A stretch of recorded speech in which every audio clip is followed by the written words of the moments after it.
This is a recording of Jack B. Ridenour of 7246 Medallion Drive, Lansing, Michigan, 48917. Lansing phone number is area code 517-627-3369. Jack also lives at 225 Country Club Drive, A108, Largo, Florida, 34640. The recording was made at the Oldsmobile History Center at 4000 North Grand River in Lansing by Helen Earley and Jim Walkinshaw on November 22nd, 1988. This is tape 1 of 2 tapes.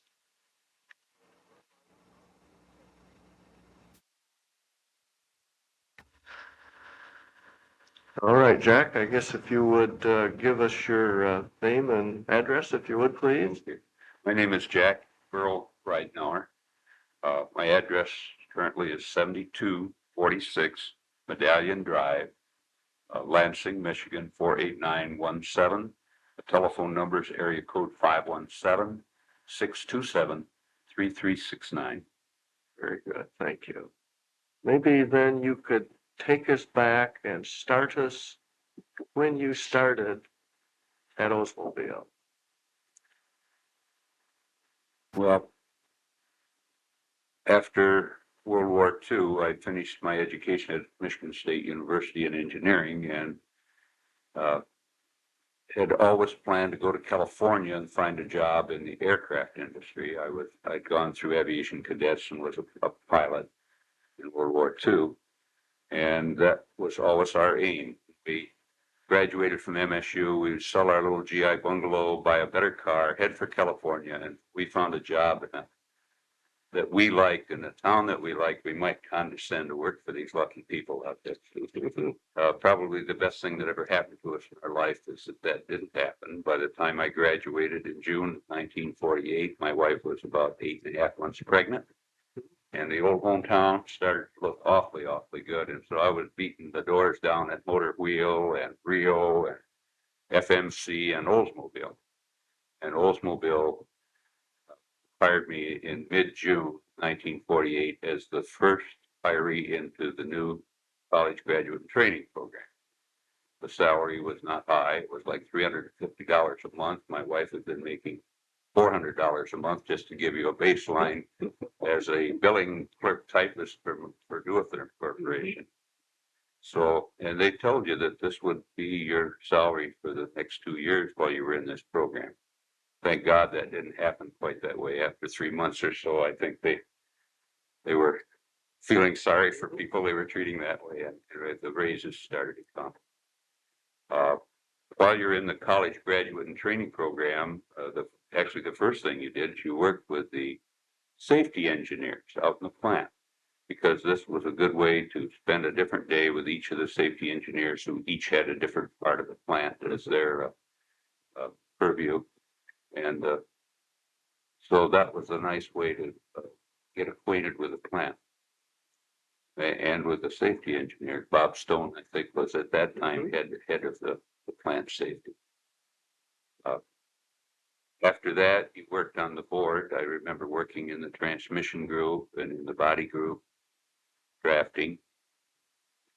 And actually, after 9 months or a year, I was taken out of the college graduate and training and given a job as a detail project engineer and experimental.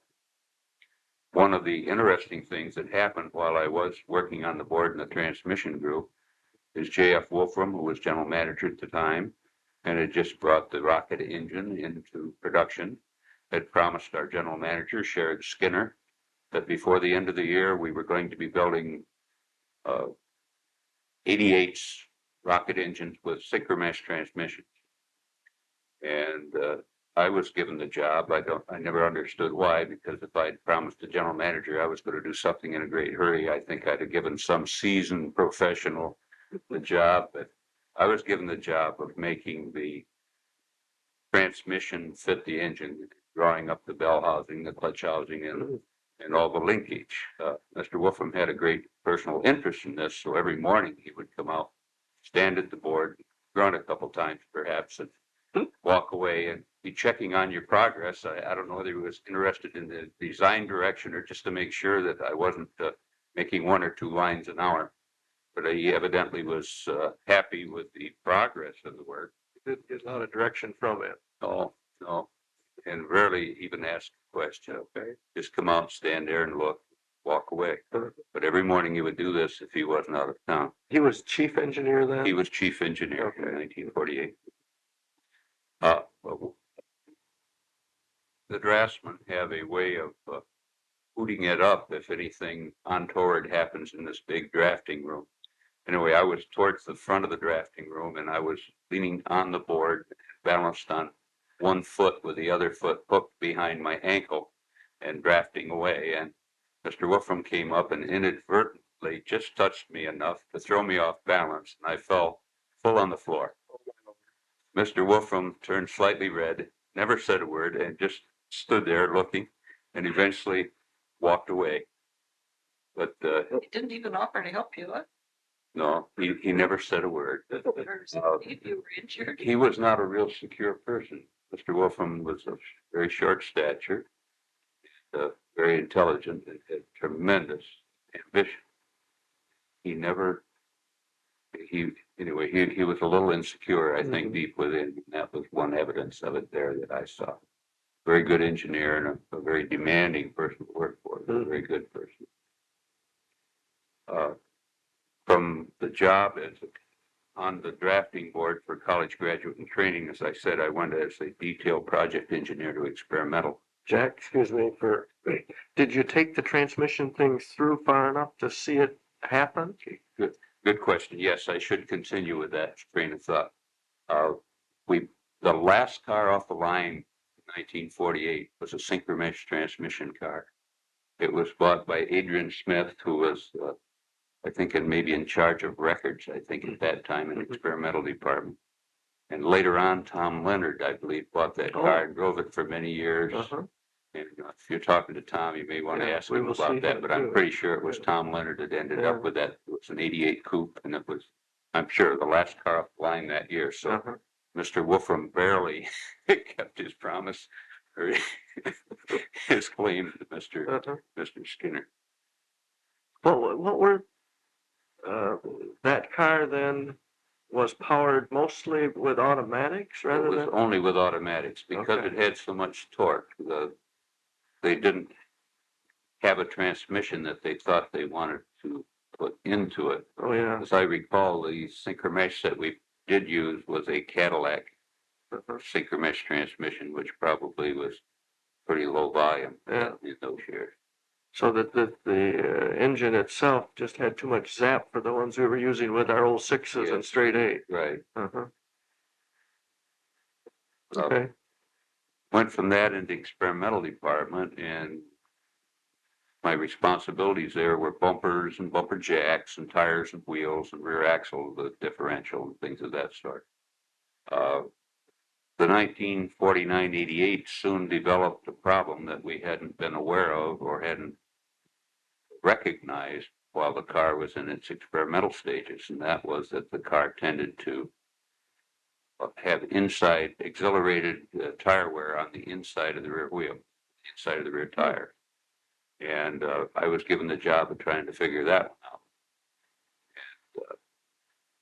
And we set up a series of wide open starts,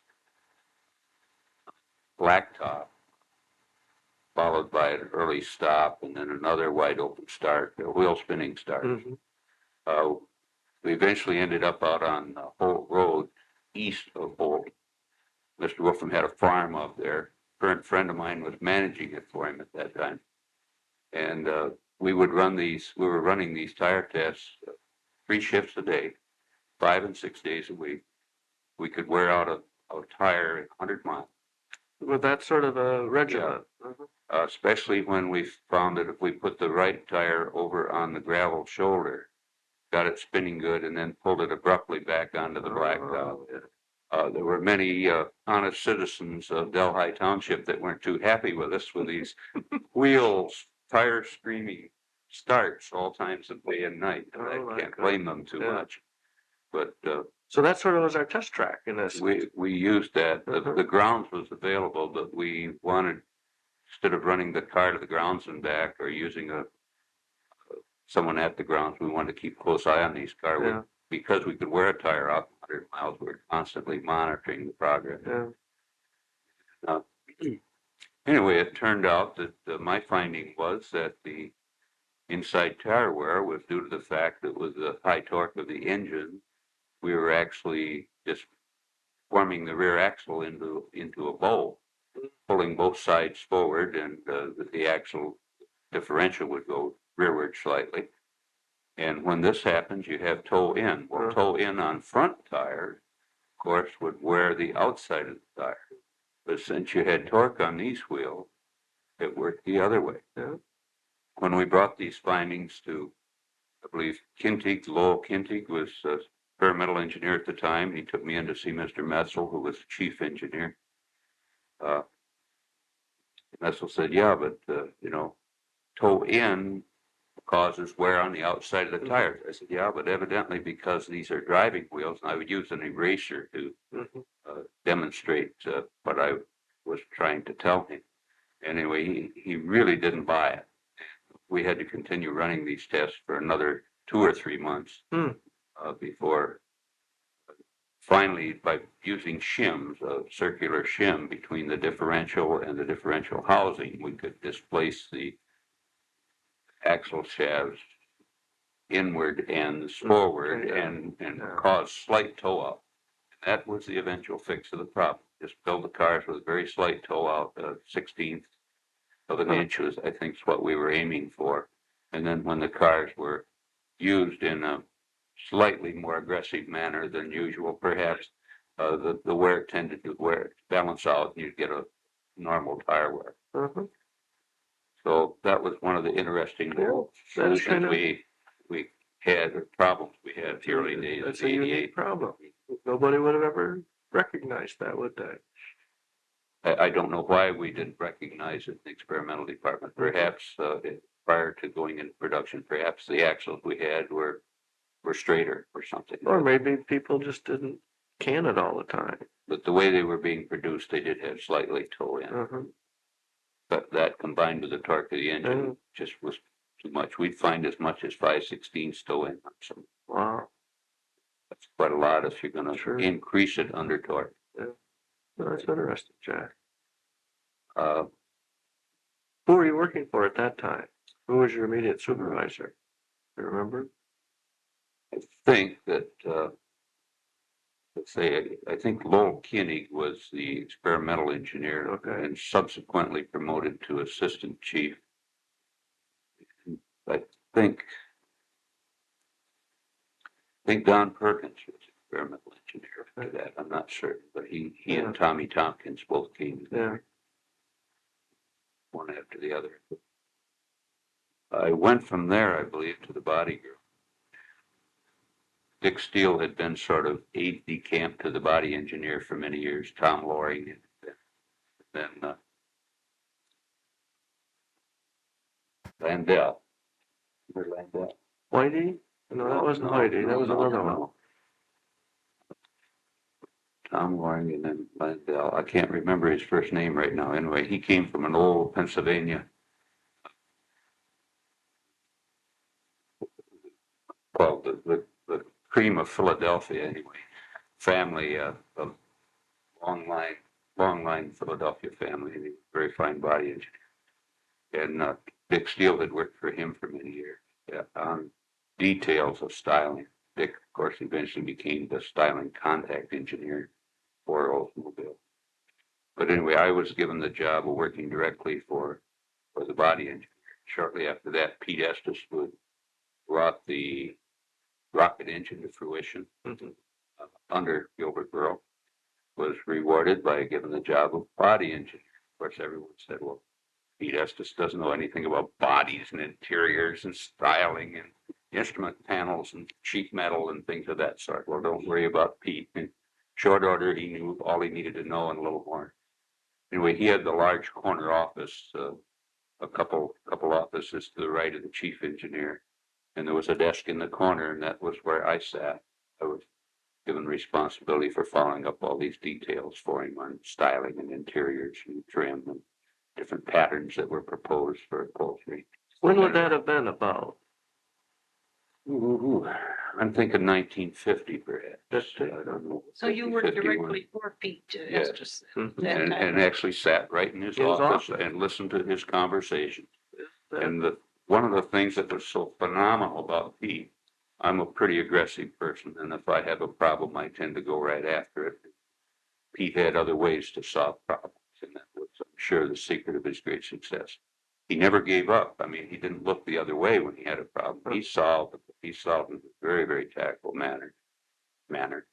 Uh, One of the problems we had in those days was with Fisher Body. You release something to Fisher for cost, and you get the terrible cost estimate back then. They obviously were trying and were very successful, actually, in determining what we were going to do with our cars by if it was something that they didn't think they wanted us to do, it would make a slight blip on their assembly line or something. Mm-hmm. They would just make sure that the cost was so high that no way were you able to do it. Anyway, Pete Estes started a series of make-believe cost requests. The whole thing was a checkerboard designed to, if we ask them for a cost on this, we'll see what price we plug in there, and then we'll ask some other things. By the time we got through, he had a pretty good idea of what their real costs were, not the costs they were giving us, but by combining different things, by very cagily doing all this, and then he had a better handle on them. He could argue with them that, you know, this, but when we ask you the cost on this and this and this, it was so on and so forth. An example that came across in later days, we had an ashtray in the middle of the back seat or some such thing. Took it out, put them in the armrests. To do that cost us $1 or something like that. A couple years later, we wanted to go back the other way, and they wanted $2 to go back to the single ashtray. Trapped. They wanted to keep the armrests, the ashtrays, and the armrests. They were sort of standardized on the 98s and Buick Electras and Cadillacs, and they didn't want somebody pushing in another set of armrests, so they just bumped it up.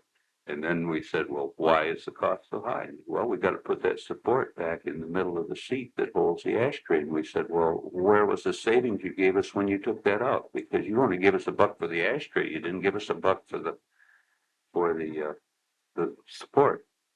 But anyway, Pete had a great way about him. When he'd call someone at Fisher Body to talk about a cost or design change that he wanted, he would jolly him up a little bit. He would remember their wives' names and that their kid had the measles 2 weeks ago, and how's Johnny doing, and so on and so forth. And then he'd get down to brass tacks, and he had a wonderful rapport with everyone. He was just a marvelous man to work with. Did he ever get mad at people, that sort of thing? I'm sure he got mad, but he never put that rage back on people. But I really have no memory of it ever being mad. He was there in 1953. Okay. In that job. Jack, in those time frames, were the bodies designed locally or really back in Detroit, so to speak? The bodies were designed in a very efficient manner. They were all designed by Fisher Body. Okay. The differences were decided at what in those days was styling. Okay. Instrument panels were designed at Oldsmobile, And the parts were the parts were designed, the details were designed and purchased by Oldsmobile and furnished. I guess we assembled the instrument panel too. Yeah. In later years, the instrument panel actually was a separate sheet metal piece that could be installed separately. Probably the reason for doing that was to get a little labor hours away from Fisher Body. This was always a big push and take, give and take, trying to figure out to design something perhaps, so that there was no other way to do it except to let you do it. Mhm. Fisher Body was guilty of this, as were the car division. Yes, we also designed the front fenders and hoods. And of course, in the days when rear fenders were separate, I'm not sure that I worked there during those days, but if rear fenders Yeah. were separate from the body, they would have designed it also. Did you have, how did you in those days coordinate all that stuff so it came together okay? Well, we would ship drawings back and forth. We would have meetings. I think there was a monthly or bi-monthly meeting at Fisher Body that the body engineer would go to, and whoever was interested in what was on the agenda that day might go with it. But it didn't seem all that difficult. Remember, we each had very different pieces in those days. Yeah. There wasn't the commonality that came. Cars looked different for some reason, even though they sort of had similar bodies, as I remember. Well, you might have the same doors and the same roof, but you'd have different rear quarters and different deck lids, so on and so forth. You had much more freedom to have your own thing. Mhm. Of course, by the time I got out of the body business, we're down to where each division could choose among 18 or 20 paints. You could have 16 of your own. Mhm. Well, not, you Yeah. could pick 16 out of 18 or 20. Out of the that General Motors. previously decided Mhm. upon. So evidently an assembly plant had spray guns and equipment for 20 different colors. You could have any 16 of those. Cool.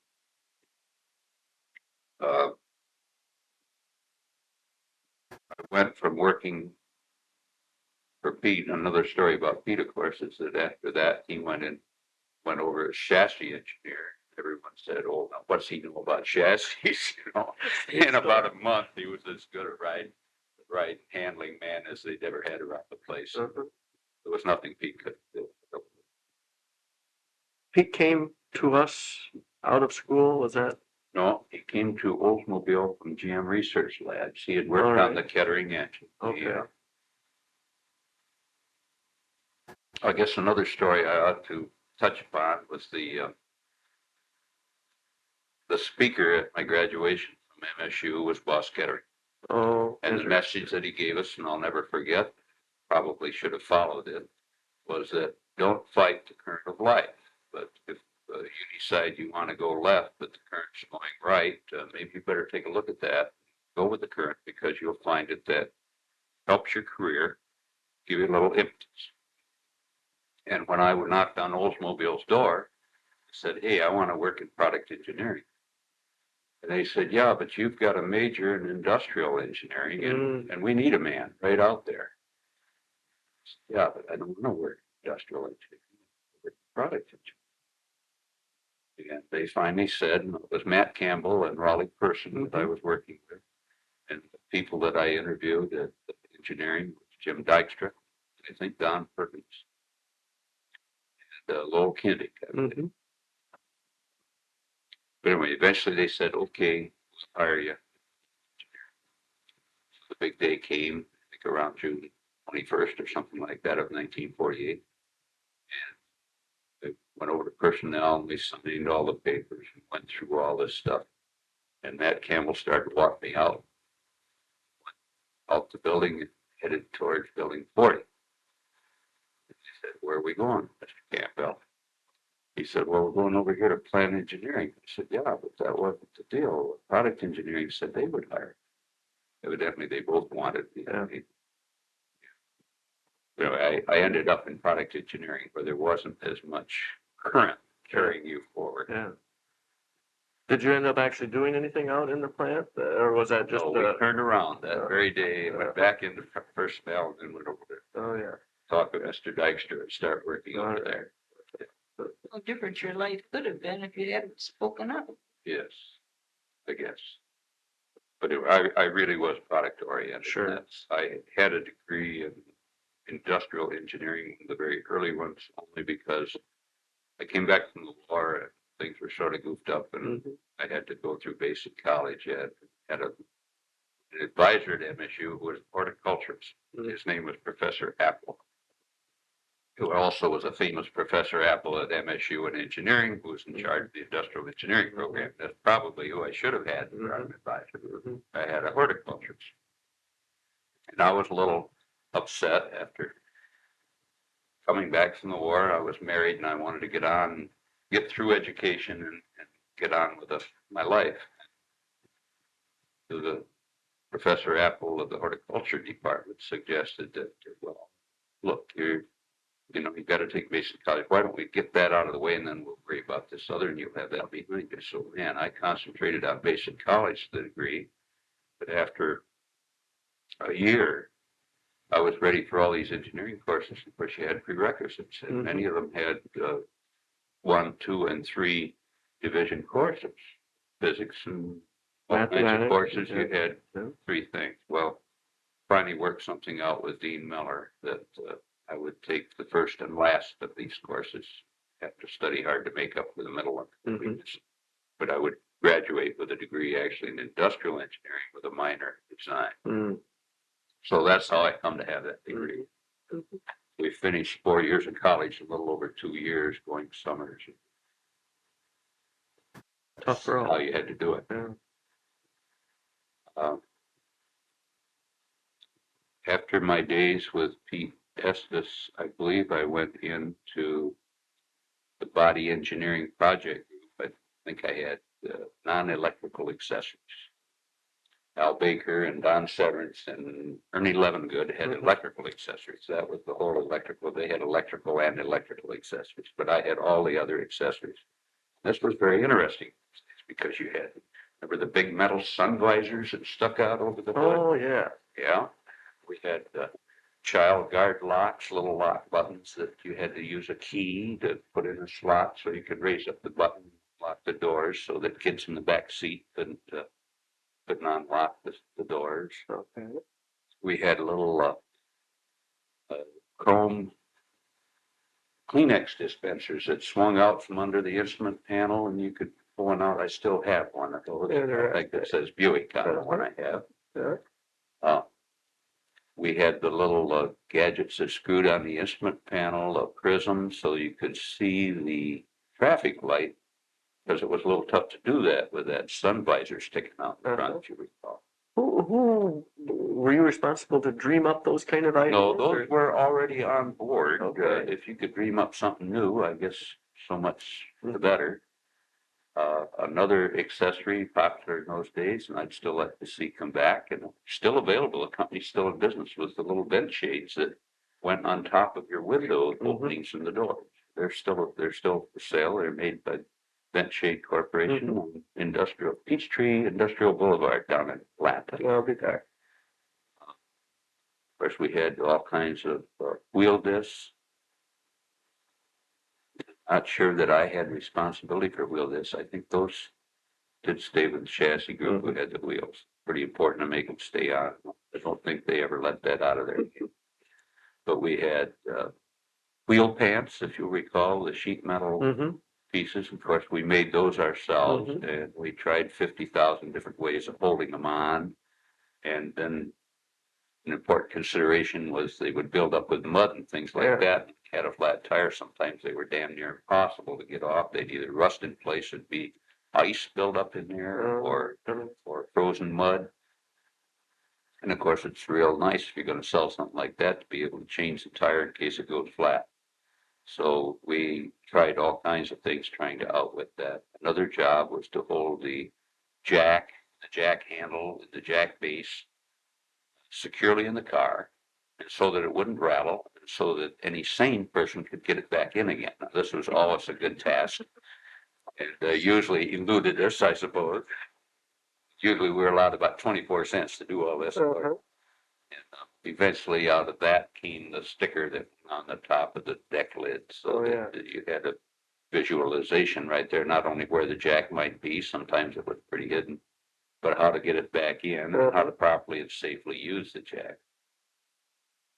And I think that was done under. You had to do a lot of jacking, and we did a lot of jacking. Yeah, body group always did a lot of jacking. Jacking tests are a very important part of developing a car, you gotta make sure that when you do that, the windshield or back window doesn't break. You don't put a permanent kink in the rear quarters. I remember I think some early 50s, 98s, that if you jack them up, you got a crease in the rear quarter right now. So you had to watch for things like that. See some of the other accessories, floor mats. Seat covers were a big item. They were such a big item in those days that we had 3 different suppliers: Detroit Cover Company, the Crest Company, and one other. And Those were factory installed things or no, dealer but they installed? were dealer installed. And later on, the dealer said, "Hey, look, the GM and the automakers are forcing us to take certain accessories to buy a certain sort of preliminary pack, so we'd have something to show the customers." And then they were ordered direct. If a customer came in and said, "Yeah, I like that," they would order one direct for him from these 3 different cover companies. But we spent a lot of time selecting the fabrics. The cheaper ones, of course, are made out of the paper twill. The best ones were made out of a nice soft velvety thing, and were made of such nice fabric that the vendor would some years make ties out of them and bring them in. I remember I have a couple, 3 of those around yet, with the Oldsmobile emblems printed on them, some such thing, that were actually our top cover fabrics. Why did they use seat covers? The seats were okay in the car, weren't they? Well, they were okay. They weren't as good as today. We didn't have the nylon based fabrics that wash so easily and wear so well. So a lot of people, it was just out of the Depression days. People would buy a car and keep it 10 years. Yeah. And if you kept the car 10 years without seat covers, number one, you'd wear the seats out in high traffic areas. Probably the sun would deteriorate the fabric also and change its color. So if you wanted to get a good resale on your car, you put seat covers on it and then got ready to sell. The seat covers are worn out, take those off. The car looks like new. So that was another reason. Tinted windshields and tinted glass, of course, were an option in those first early days of air conditioning. You could get air conditioning. You didn't have to buy the tinted glass options. Those were all extra cost. Most people might buy them, but you didn't have to buy them. Today, if you get air conditioning, you get a tinted windshield, tinted glass. The air conditioning must have came in somewhere in that time frame too. In the early 50s, I believe, and the Al Baker was I guess he had heating and air conditioning as well as electrical. And if you remember the very first air conditioners, there was a transparent plastic tube that went up through the rear package shelf, carried along ducts to the front of the car. I can't remember whether we had the air conditioning in the trunk. It was in the trunk? It was in the trunk, I guess, electrically driven. At least the heat exchanger was back there. Yeah, the compressor, I'm sure, was on the Were those kinds of things, and you may not have worked on that thing, but were those kinds of things developed like down at the research center and then given, so to speak, to various divisions, or did divisions conjure up those things? Since I didn't work on those, I don't know their very first history, whether they came out of research. I sort of got a hunch they came out of Frigid Air Division. And Al Baker, in working on the early air conditioning, worked with Harrison Radiator. And with Frigid Air, and I think Oldsmobile was usually the leader in air conditioning. We always had the best heaters, the best air conditioning in the business. A lot of that was due to Al Baker's hard work. He's the kind of guy to go home and work on a project in his basement all weekend, come in with answers on Monday morning. He actually had a lab workshop that was extensive enough that he could do that. Wonderful man. Other accessories were windshield washers. They weren't standard equipment. In later years, one of the accessories that I was closely involved with was Trico Corporation. Of course, was one of our suppliers on wiper blades and arms, perhaps the only supplier on the vacuum-operated wiper motor. Anderson & Co. was another supplier of blades and arms. But Trico brought in a vacuum operated deck lid release. And immediately we saw some problems with it. You know, any damn fool could come along, they could get inside your car, push the button, they'd have access to your deck lid. So it was my idea to put that little push button beside the glove box door. But I also committed a federal crime about this time. I was enamored with this device. It was very inexpensive. Our cost was very low. We could sell it for like $9, $9.95 retail. You know, the dealer's taking a third, we're taking a third. Trico's getting $2 or $3 for this device. So anyway, I took it to my superior at that time. Who was it? It was George Jones. And he didn't think that was worth fiddling, but I did. So one of the few times in my life I went around my boss to John Belts, who was assistant chief at that time. This was later on. Assistant chief at that time. Over body and chassis, but certainly body group. And he said, yeah, that's real neat. And I said, yeah, I think if we could have that as being the only people that could have that for the balance of the year, we can have that in production in about a month. I said, I think I can work out a deal with Trico where, you know, you sell it, we'll take it on and promote the hell out of it this year if we can have something that's only Oldsmobile for the balance of this production or for the next production year or whatever. Trico went for it. Of course, that's illegal. I didn't realize it in those days. Subsequently, I found it was. We never got in trouble with it, but it was a big hit. And then Fisher Body and Delco or someone came in with an electrical version. It actually took Trico's idea and we promoted it as electric. One of the other problems with the vacuum operated one, if you ran the vacuum hose through the floor of the trunk and on the underside of the car, someone could come along, cut the vacuum hose, and if they could suck hard enough, they could open the trunk.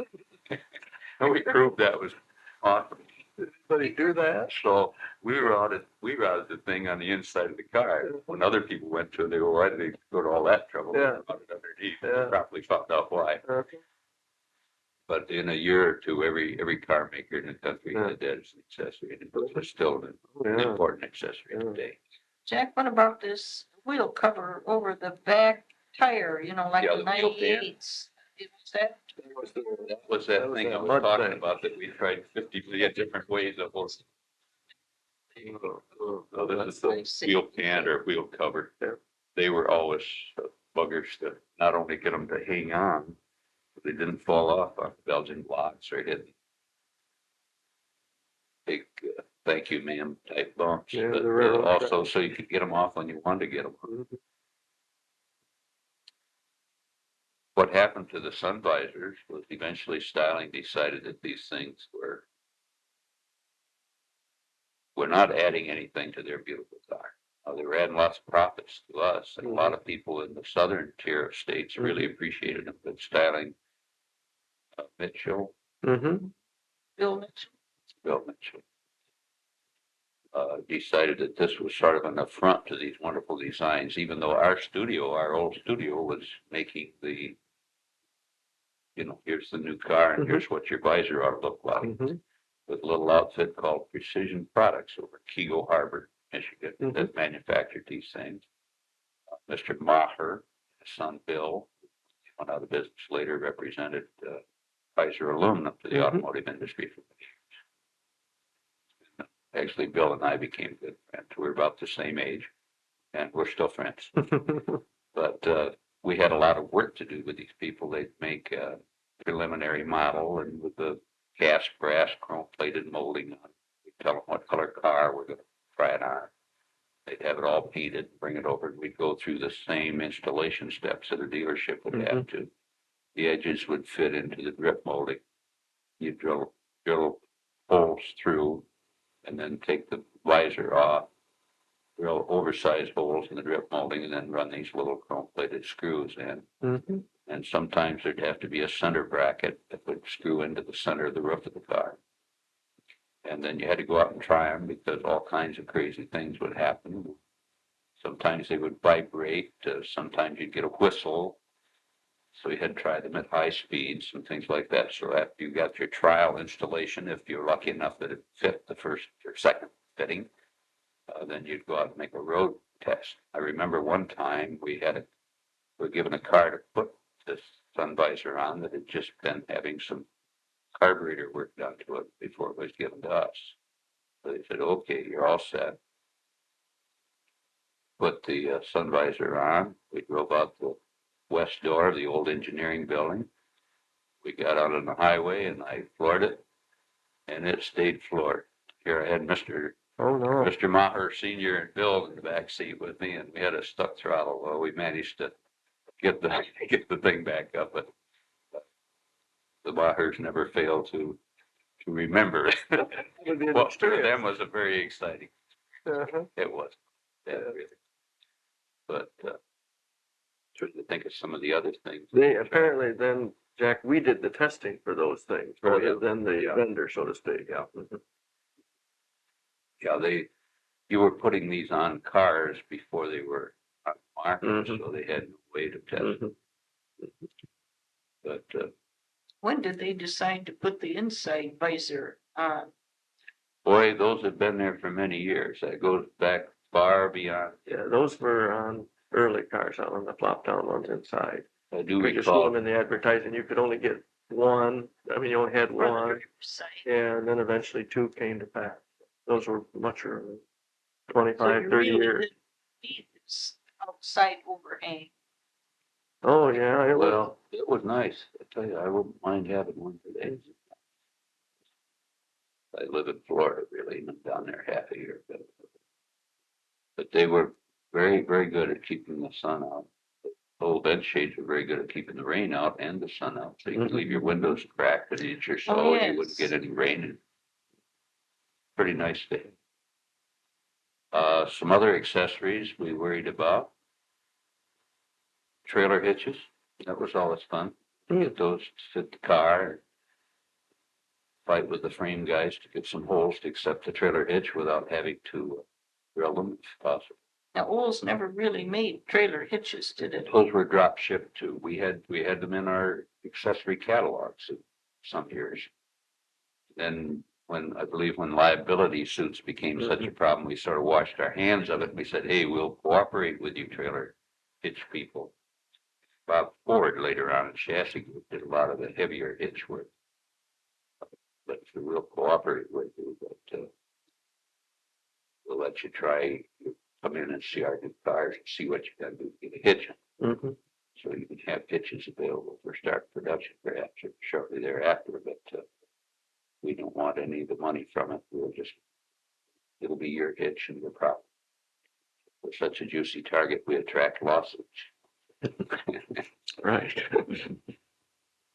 Trying to think of some of the other accessories.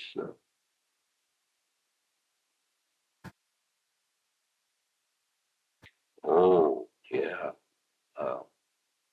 While Mr. Skinner was still general manager, he met Mr. Marr from Switzerland, who was in the watch business. And this was about 1951, 2, 3, or 4, I don't remember what. But nothing doing, we were going to have a self-winding watch. It's a beautiful little thing. I have one up at the lake to this day. But I didn't steal from Oldsmobile. I picked up at a yard sale or something.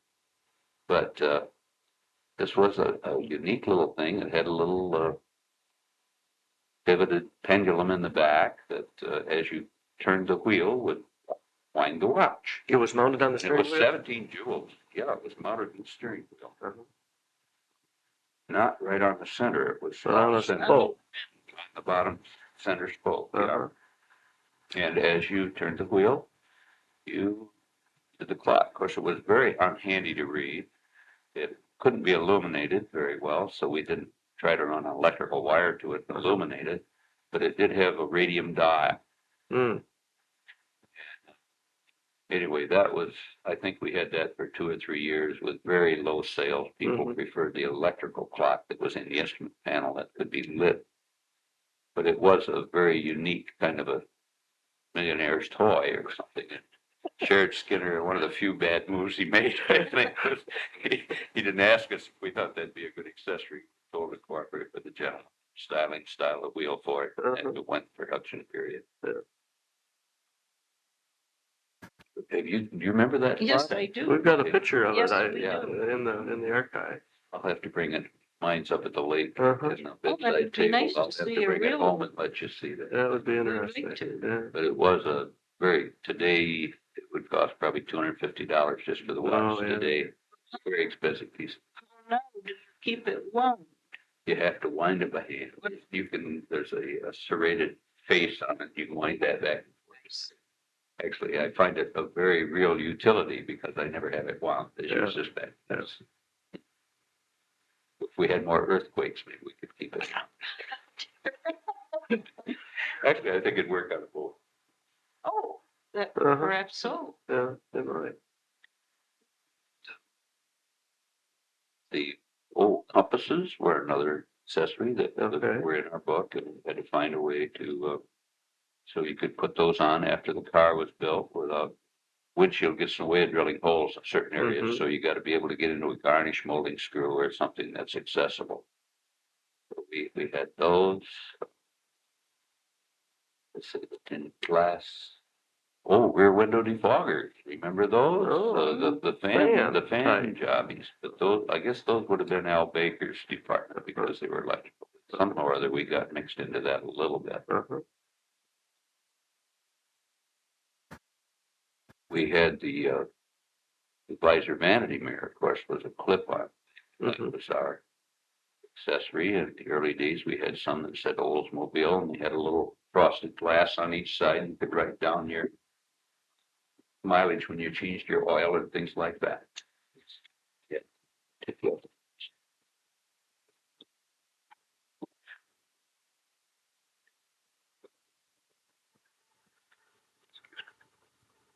What about these let-down armrests? Was that part of, Well, they were your area? designed into the car by Fisher Body, and of course, I think probably that was all their idea, and it was a great idea. And you save that option. Usually it wasn't an option, it was part of your fancier car, so it would be in a 98, not in the 88. Mhm. Let you differentiate in the rear seat too. When rear seat center armrest came out, you could put that in your super deluxe car, but not in your deluxe car. Mhm. So I wanted to make a little differentiation. But it was $2 or $3 for an armrest, so you didn't put it in every car.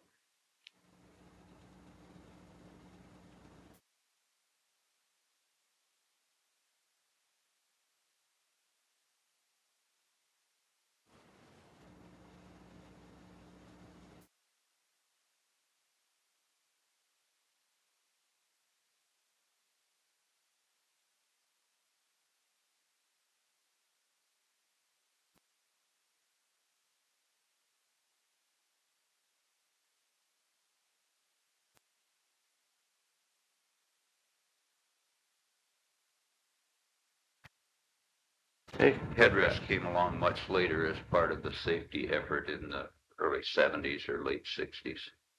And of course, an important note there is most people run around with that headrest all the way down because it lines up with their head. But if you're hit in the rear, the seat back goes rearward and you slide up the seat back a little bit, neck is extended. You really want the headrest up for almost all people. If you're very short, perhaps, but for people 6 foot or so, I'm sure you should have that headrest all the way up. That again has never been an optional accessory. It was either designed in or wasn't, as I recall. Seat belts and shoulder harnesses were accessories for them. I think we mentioned floor mats.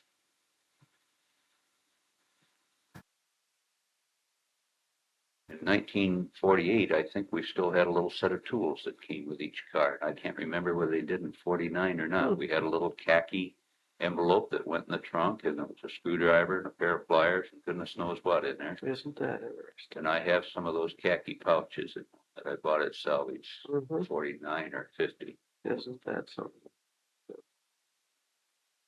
But I think probably 47 or 8 was the last year we furnished that little tool kit. Mhm. If you buy a motorcycle today, you get a tool kit. But automobiles are sort of above the ability of most of us to work on nowadays.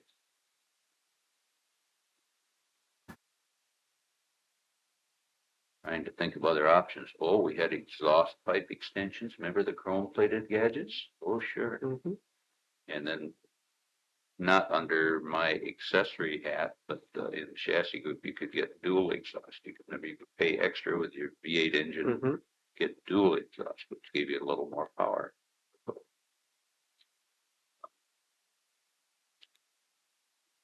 Again, other accessories that I wasn't responsible for were, the heavy duty cooling, police car options, bigger tires, heavier springs, dual sway bars, Mhm. and heavy duty cooling because they let their engines idle for long periods of time with their radio equipment and air conditioning on and things of this sort. Mhm. So we also had a police car package for many years. Today, I guess only Chevrolet does. Do you know why Oldsmobile got out of the police car business?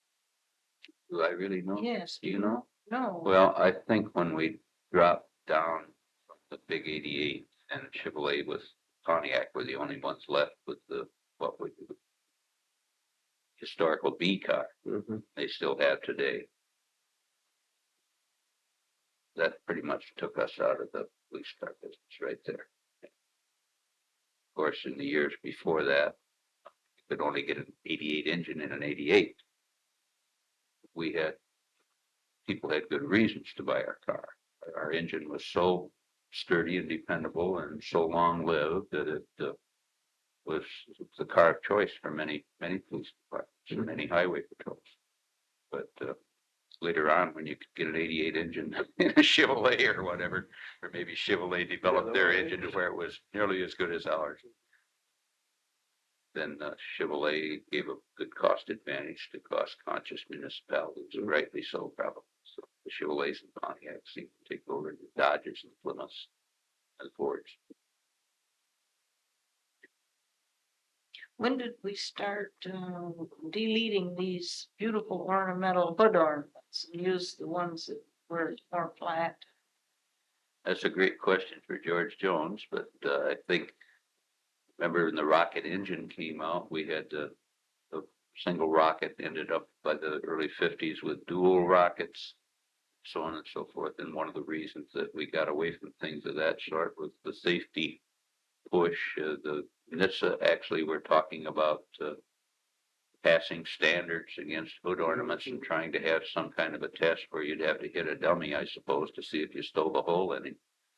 And actually, with all the rocket emblems that we had on our hoods, we had a bunch of them.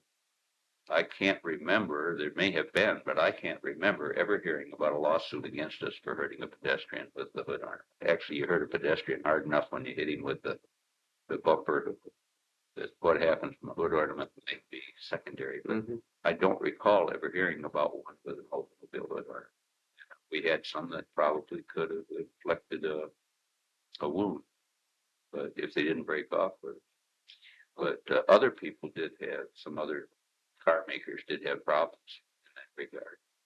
Jack, you mentioned the bumper. Remember when we had this so-called energy absorbing bumper? Oh, sure. Why didn't that seem to work out? We haven't continued that, have we? Oh, sure. Oh, sure. We still have energy. To the extent that it was first introduced. Well, yeah, it's about where we're back to, actually. When it was first introduced, I think you had to hit a 5 mile an hour, a post or something at 5 miles an hour and have no damage to the car or the bumper. Maybe when it first came out, you could have some minor damage to the bumper, not the car. And then the next year, you couldn't have any damage at all, something like that. That eventually worked up to 8 or 10 miles an hour. And then in just the last 3 or 4 years, there's been lobbying with the government that said, hey, this is not, for the money we have to put into it, it's not saving the insurance money that it should be saving. It had nothing to do with safety, of course. It was just purely trying to reduce insurance costs. It was lobbied in by the insurance lobby. And automakers eventually were successful in lobbying it part way back. I think it's now 5 miles an hour public standard. Doesn't save lives, never did, never was claimed to. It was only to reduce minor accident damage. And of course, people think that a 5-mile-an-hour impact's like a 1-mile-an-hour impact really is. If you were to ride in a car and hit the concrete test wall at the ground at 1 mile an hour, you'd think that you'd been in a 5 or 10-mile-an-hour accident, because 1 mile an hour is a good whack, believe me. We just aren't used to hitting anything that stops you that suddenly at 1 mile an hour. But a 1 mile an hour impact is a really good impact. That's higher than most of us have ever experienced as an inadvertent parking impact. That's usually probably a quarter of a mile an hour. And so a 5-mile-an-hour impact, and of course, at 10 miles an hour impact, you better have seatbelt and shoulder harness and a real good lawyer and a safety bag and everything else, because 10 miles an hour is truly an accident. At 12 miles an hour, the airbags were designed to deploy it. But What's your thinking about airbags as a safety item? well, that's a place I was one of the pioneers, I guess.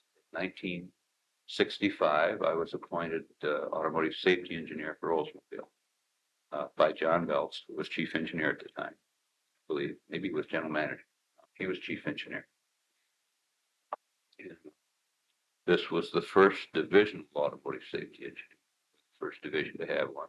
Speaks well of John's foresight. It was on the Tornadoes at the first Well, one. I took that job in the fall of 65. Of course, the tornado was being worked on really hard. I don't think we announced it, didn't actually announce it till after January 1st, I suspect. I don't recall for sure, but usually something that new doesn't get out in October. Yeah.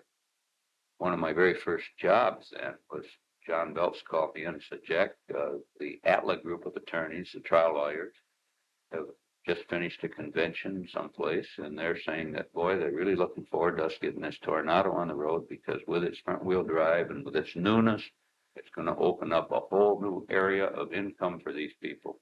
And they're really looking for cases to exploit, and they're already laying their plans to exchange information that each one of them would get on tornado lawsuits. And they're really planning this out. So one of your jobs is going to be to cover us with free production information showing that this car is as safe or safer than any of the rear wheel drive cars we have. So what happened was Carl Thalen and I, Carl Thalen was the engineer, later on was a registered professional engineer, and also got a law degree from Cooley Law School, and worked for me at Safe. In my position in charge of automotive safety, we had other hats too, and one of them was product liability. Mm-hmm. One of our jobs was to provide technical assistance to GM Legal and defending product liability lawsuits. And Carl was in charge of that aspect primarily. But Carl and I went off to the desert proving grounds, and we had a tornado out there, and what was our super coupe? We had an 88 coupe Starflyer. I believe it was a Starflyer.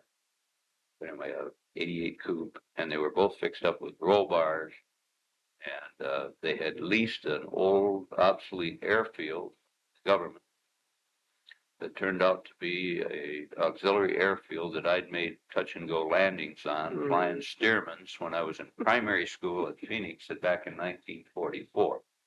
It's the same darn field. Anyway, one thing we wanted to do out there was to do blowout tests. I don't know what blowout testing the tire companies had done at that time, but I strong input that they'd never run any over 50 miles an hour, probably. We wanted to run blowout tests at 70 or 80 or 90 miles.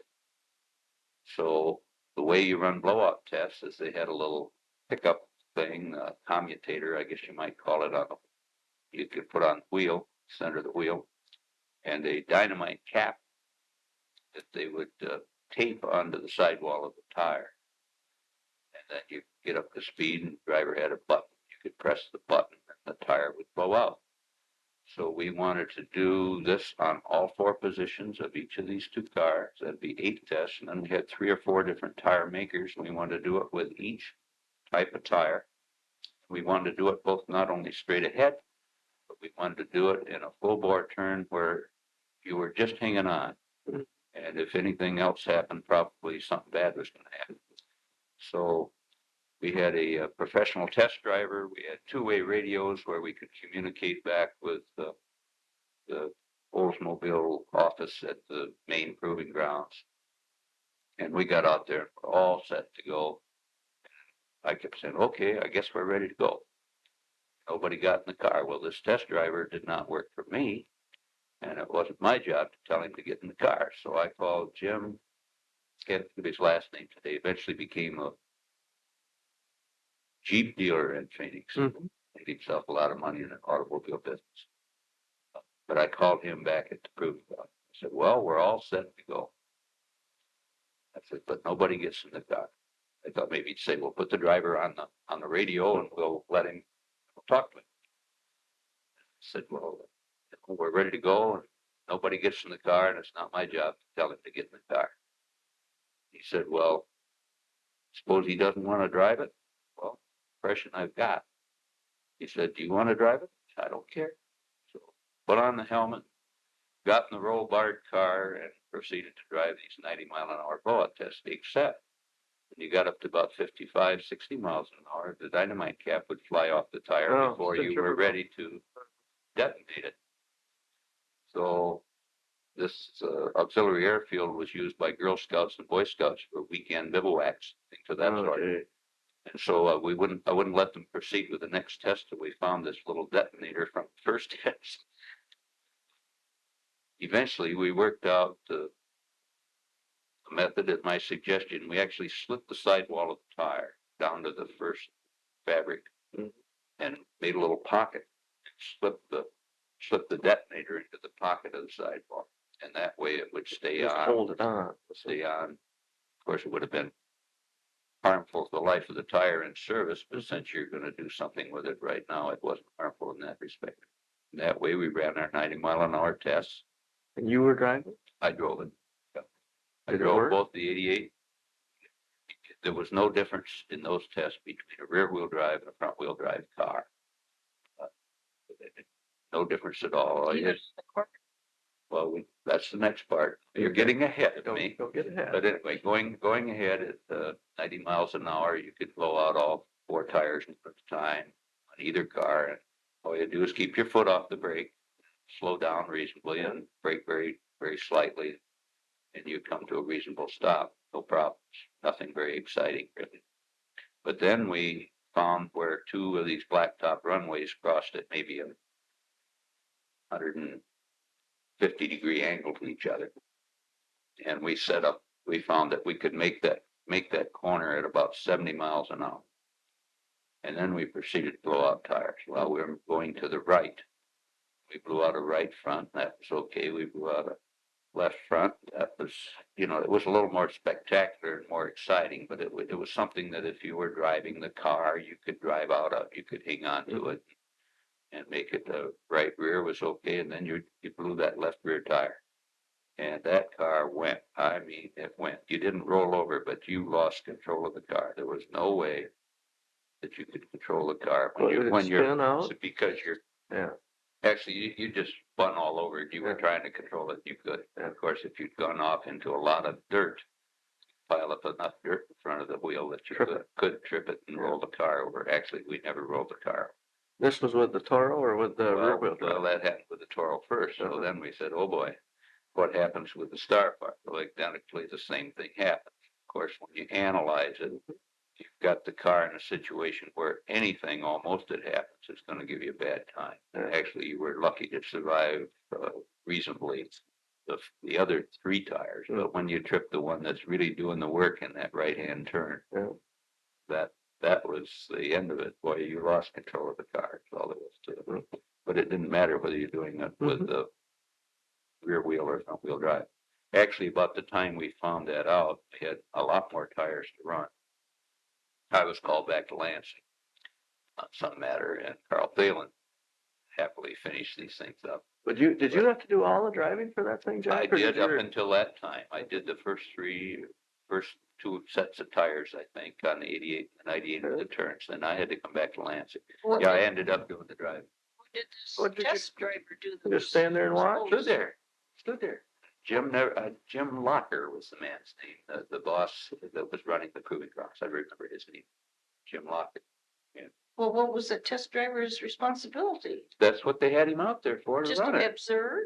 I Oh, don't know. They used him. He ended up being an observer. We didn't need him out there. I think the second day we just said, keep him at home if he isn't going to drive. Really? I never talked with him about it. I just, we said, well, we're ready to go. Who's going to drive? Things like that. No one got in the car.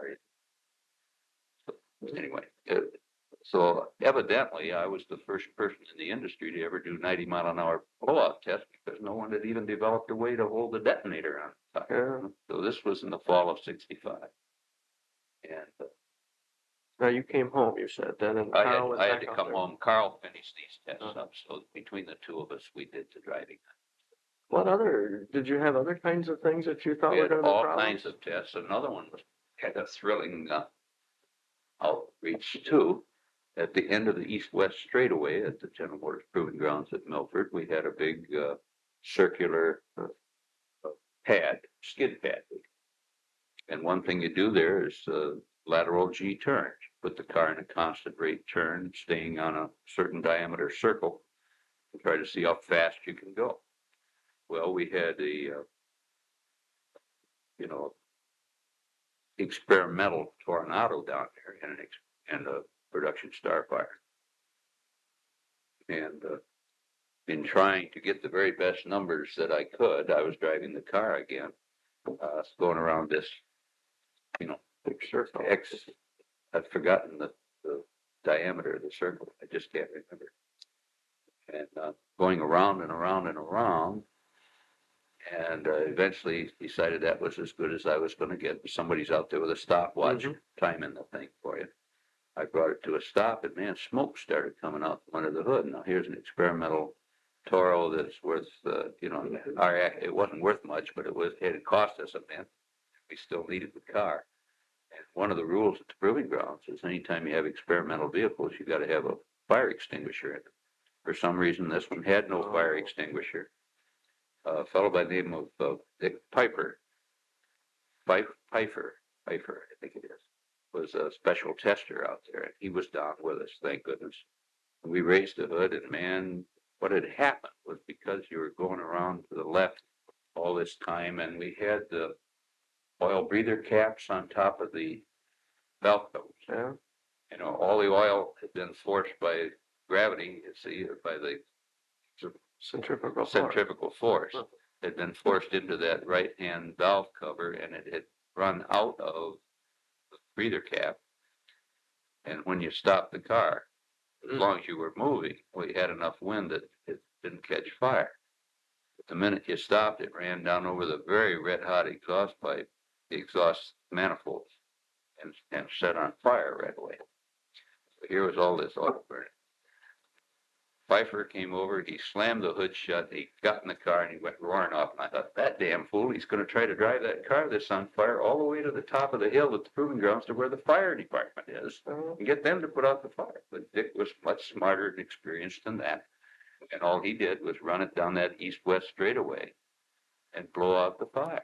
And let the oil kind of dribble. Well, it faked off, because it's where it's hot. But he blew out the flame. He went to the other side, turned around slowly, so he didn't throw any more oil out, and came back. That was it. It didn't really hurt the car.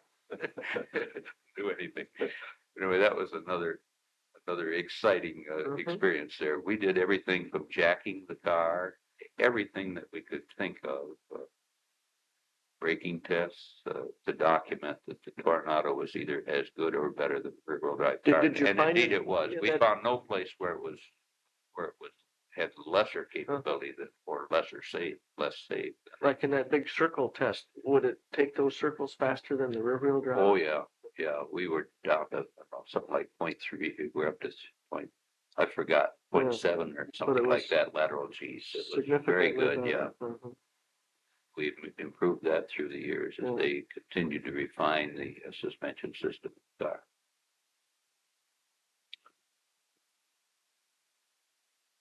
I don't remember all the specific tests that we ran, but we went right through the experimental test book for one thing, and every test that we put a car through that we could conceive would be something we'd be interested in and defending in a lawsuit. So actually we had a whole file of these things that were done the fall of 1965. that were designed to keep us out of trouble in case of lawsuits. Eventually, we did have a lawsuit. It was down in Detroit near the big Detroit cemetery that's near City Airport. It's an automatic car wash. The man had driven his Tornado in. Some kid got in it to drive it off. It just accelerated and went across Van Dyke, through the iron fence in the cemetery, knocked over gravestones, all kinds of things happened. Unfortunate part of it was he ran over his boss as he went bearing off like this. Killed him? Maybe they killed him or injured him badly. It was a major lawsuit. Mhm. And Carl Thalen and Dave Flesher defended us on the technical end of that. We won the lawsuit, proved that the man actually had his foot on the gas instead of the brake. One thing he kept saying, the harder I pushed, the faster I went, which is Sounds like part of what happens when you make this mistake. And that was a problem that we had with tornadoes. I think perhaps it related the fact that since it was no center tunnel, that the unfamiliar driver getting in the car would inadvertently get his foot on the gas instead of the brake. We did have 2 or 3 lawsuits like that. We had another one involving a salesman for Lincoln stainless steel restaurant equipment. He hit a bridge abutment down in Indiana. Again, that was one time we did use our file. Another lawsuit that we did stay with, and we won the suit. Had very, very few tornado handling lawsuits after that. This business about braking, inertia, the inertia of the front wheel drive. Brakes. No, just the front wheel drive car braking tendencies that, Okay, that's that- true. If was that a thing with that we any knew of at the time? with any car, if you lock up your wheels, you lose your steering. That's Yeah. all there is to it. But then it takes so long to get them back up to speed because you got such a mass to get turning again.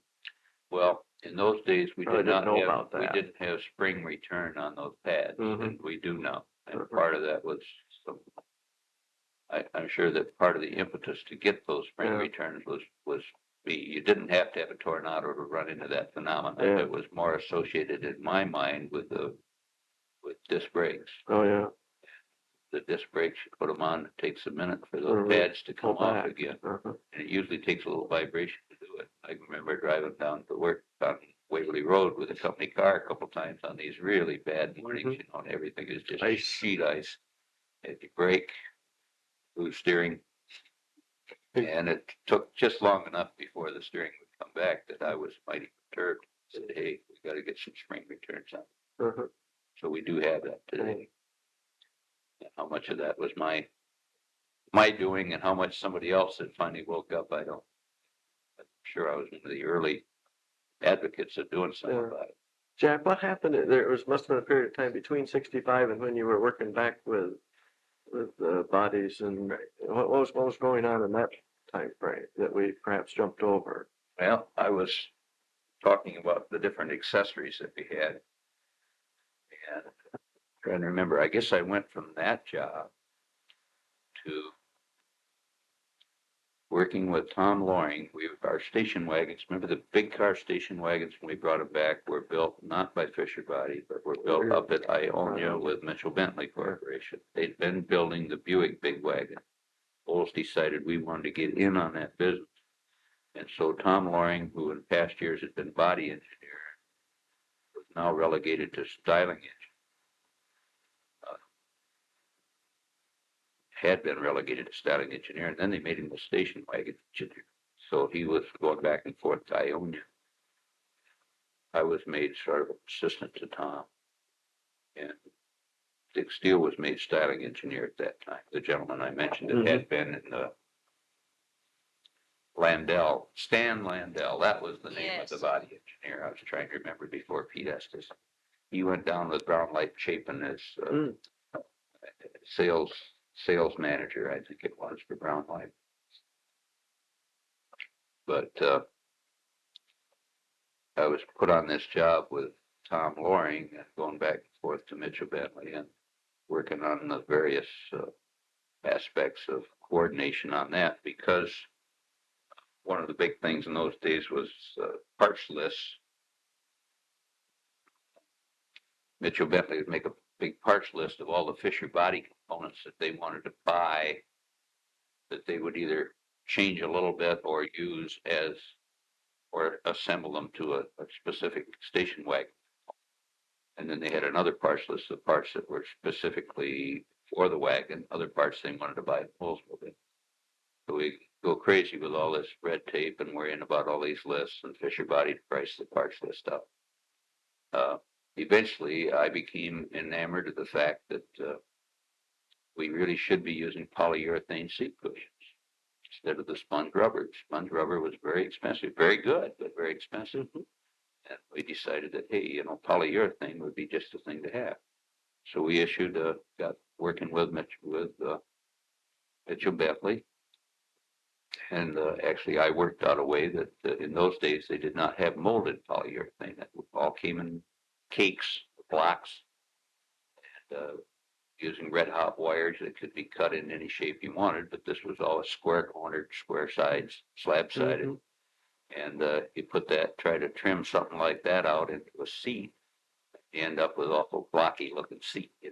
So what we did, at my suggestion, Mitchell Bentley had their own trim shop up there with 2 or 3 good upholsterers, very experienced in automotive type seating.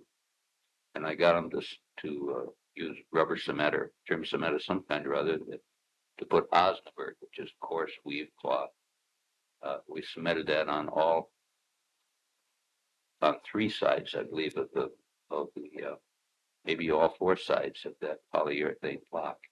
And then when you, instead of trying to just cover over, we would pull that Osnaburg down tight, hog ring it along the front and sides of the seats, and that would round off the edges. So we eventually developed these, and they went on test trips with them. Some of the early polyurethane you'd send on a test trip. And the first half hour you sat up where you wanted to sit. Next half hour you were 1/8 of an inch lower, and the next half hour you were 1/16 of an inch lower.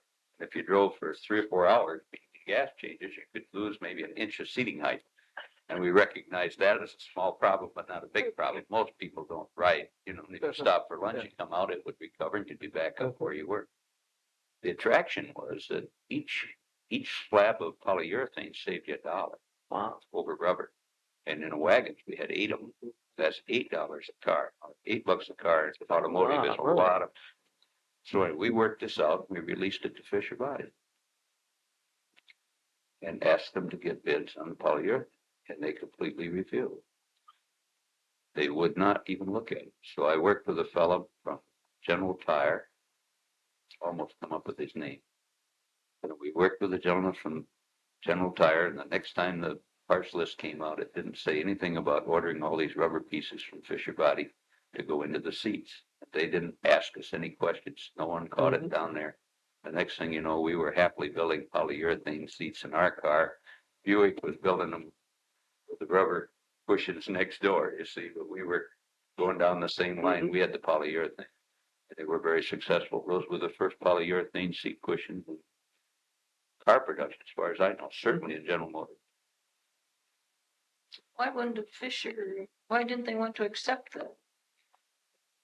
We had problems with Fisher Body for years, as I said before, in the costing department and in purchasing. And if they had their favorite vendor or their favorite idea, or maybe just some director of engineering that said, hey, I don't want any polyurethane cushions in my cars. You know, maybe it was that simple. Maybe it was very good vendor contact by the rubber people. You know, lots of lunches, lots of things at Christmas. Or the bureaucracy period. Or the bureaucracy. Anyway, they just refused to even cost them for it. And this was one of the problems, of course, that Pete Estes, with his wonderful personality, had a way of overcoming, but he wasn't working on bodies anymore by the time we were trying to overcome this. But we did overcome it. And of course, within a year or two, the pressure of that $8 a car was so great that Fisher Body was forced to develop and work with polyurethane people. Of course, now I think inland manufacturing molds them. Now it's a GM process, and they're molded and they're beautiful. Why did we cease doing business with Mitchell Bentley? Well, let's see, I guess we went to Fisher Body, we built it up to where Fisher Body decided it was a pretty good business and Could do it they locally. built the B wagon themselves. Yeah. I can't remember, this mid-70s Hmm. perhaps. Or was it earlier? I don't remember either, Jack. I remember that conversion time, but I don't remember the date.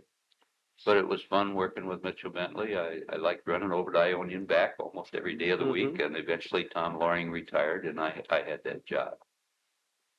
Tom Loring was a diabetic, very serious diabetic. One early thing I learned about Tom was that we got to Portland, went in up on the hill and there was a Dairy Queen up there. He'd come out. Can I get you anything, Jack? And I'd, no, Tom, I'm all set. It was maybe 9 o'clock in the morning, 9:30. Way to a 10 o'clock meeting or something. He'd come back with the biggest milkshake they had. Mhm. And at lunchtime, we'd go to Corcoran's Oh, downtown yes. Ionia that used to cater the Oldsmobile picnics. And Tom would stop at the candy shop, wait a restaurant. He'd have a Manhattan at the restaurant or two. He would have dessert. And then we got back to the meeting, he'd pull this candy out with the sort of the pretext of being generous with everybody else. Here, I got you guys some candy, but then he'd sit there and proceed to eat about half of it. And on the way home, you had to stop at that Dairy Queen again. Well, you have to balance that. Balanced diet. Yeah. And then I think what Tom tried to do to balance this with his insulin. It didn't work very successfully, so he did not live long after retirement. It's amazing that he lived that long. But he was a wonderful man, had a lot of wonderful ideas, and he had a great way with people. So he was a very good friend of Mitchell's. We could tell stories about the Mitchells for years, but I don't think we'll get into that on tape. Whatever turns you on. Was there anyone in engineering who was just given a free rein? What are your ideas? What would you like to see in a car? Given a free rein to make design decisions, interior and exterior on a car, or mechanical? Somebody who was just using their imagination constantly. You were always free to lobby for an idea, but usually it wouldn't be many ideas. You'd have one thing you're trying to sell the boss, and he might get style that up, and So we might there were build it. categories that you. There might be put your something, input in. like I got real interested in seat cushions. Did the Was seat, able did, to did do the thing something then there. at Mitchell Bentley then stay going until you became the safety engineer, No, Jack? no, it didn't. Oh, okay. I went from that job on a styling contact engineer on wagons, actually working for Dick Steele, who was the styling engineer. And eventually I went from that to being in charge of all interiors at GM Style. Okay. Four Oldsmobile, Yeah, yeah. Not the Mitchell Bentley stuff, probably. No, I guess we had Mitchell. We had all the interiors. And my job was not to be an artist to design these things, but to coordinate the information. Styling needs a lot of information. You have to decide what colors you want. You have to have fabric shows. You have to have seat shows, so on and so forth. One story in my early days at GM Styling, we had a seat show. This is just a whole bunch of what we call butts, really just mock seats that are trimmed up with the material to look what styling thinks they want to propose to management. Mr. Wolfram was general manager. I think Messel was chief engineer at the time. And we went down there, we had this seat show. And Mr. Wolfram says, I would like to see that fabric on that seat, or else he said, I don't like that fabric, show me some more. And they showed him some fabric pattern. And all of us, I think, realized it was not going to be a good outcome. It was an atrocious combination of some kind or other. I don't remember the why. But anyway, so Ted Donaldson had the seat trimmed up. And a week later or so, we're down to show him this seat. Wolfram looked at it. Immediately, he realized it was atrocious. He didn't recall anything about the previous week, evidently. He said, who would propose showing a general manager a seat like this? No. And someone had the temerity to say, well, you did, Mr. Wolfram. Wrong thing to say. Wrong thing to say. What did It did not work out well. One less employee. Did he get mad? He got pretty mad. He did get mad. Anyway, a lot of backtracking took place. But things like that happen with high-powered people. They have good egos, and it's their ego that got them to where they are many times. Pete Estes was one of the few people that didn't have a problem with this big ego. He remained a very common, down-to-earth person, in spite of all his success. I remember him pulling up beside me on 14 Mile Road as I was coming from Styling back to Lansing, and beeping the horn, and putting the window down. Hi, Jack, how are you? Things like that. But that's the kind of guy people. But he did not have the ego problem. But we worked on this styling track for a year or two. And But that was fairly heavy then with the general manager in and out, you're all with the the time. general manager, the chief engineer and the assistant chief engineer over bodies and the body engineer. You're working with them, Bill Mitchell and the studio head, who eventually became, I should remember his name, became head of styling. Probably head of styling now.